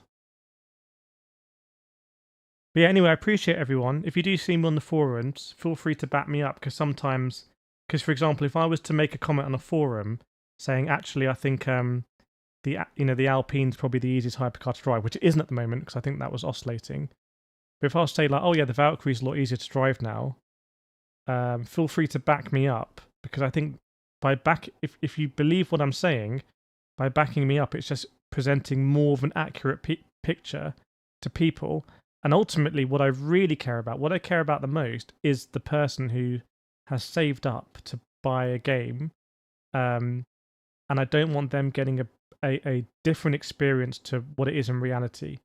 I don't want someone, for example, we've had it both ways. We've had people who the game was hyped up to them, and they'd be massively disappointed. There was also someone in this chat who had the game and wasn't playing it, And I said to them, I think you should play it, and probably they're going to have a better experience than their expectations. So for them, it's actually inverted, which is kind of crazy.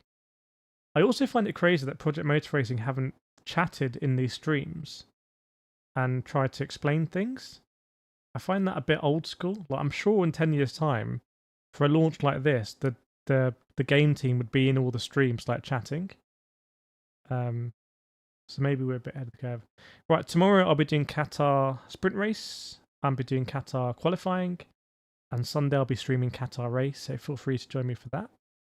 And yeah, some more exciting stuff coming up channel. Black Friday stuff as well. I did a post today with all the best deals. All the lowest prices. So check that out if you're interested. Welcome Hamilton. And yeah, I'll see you all.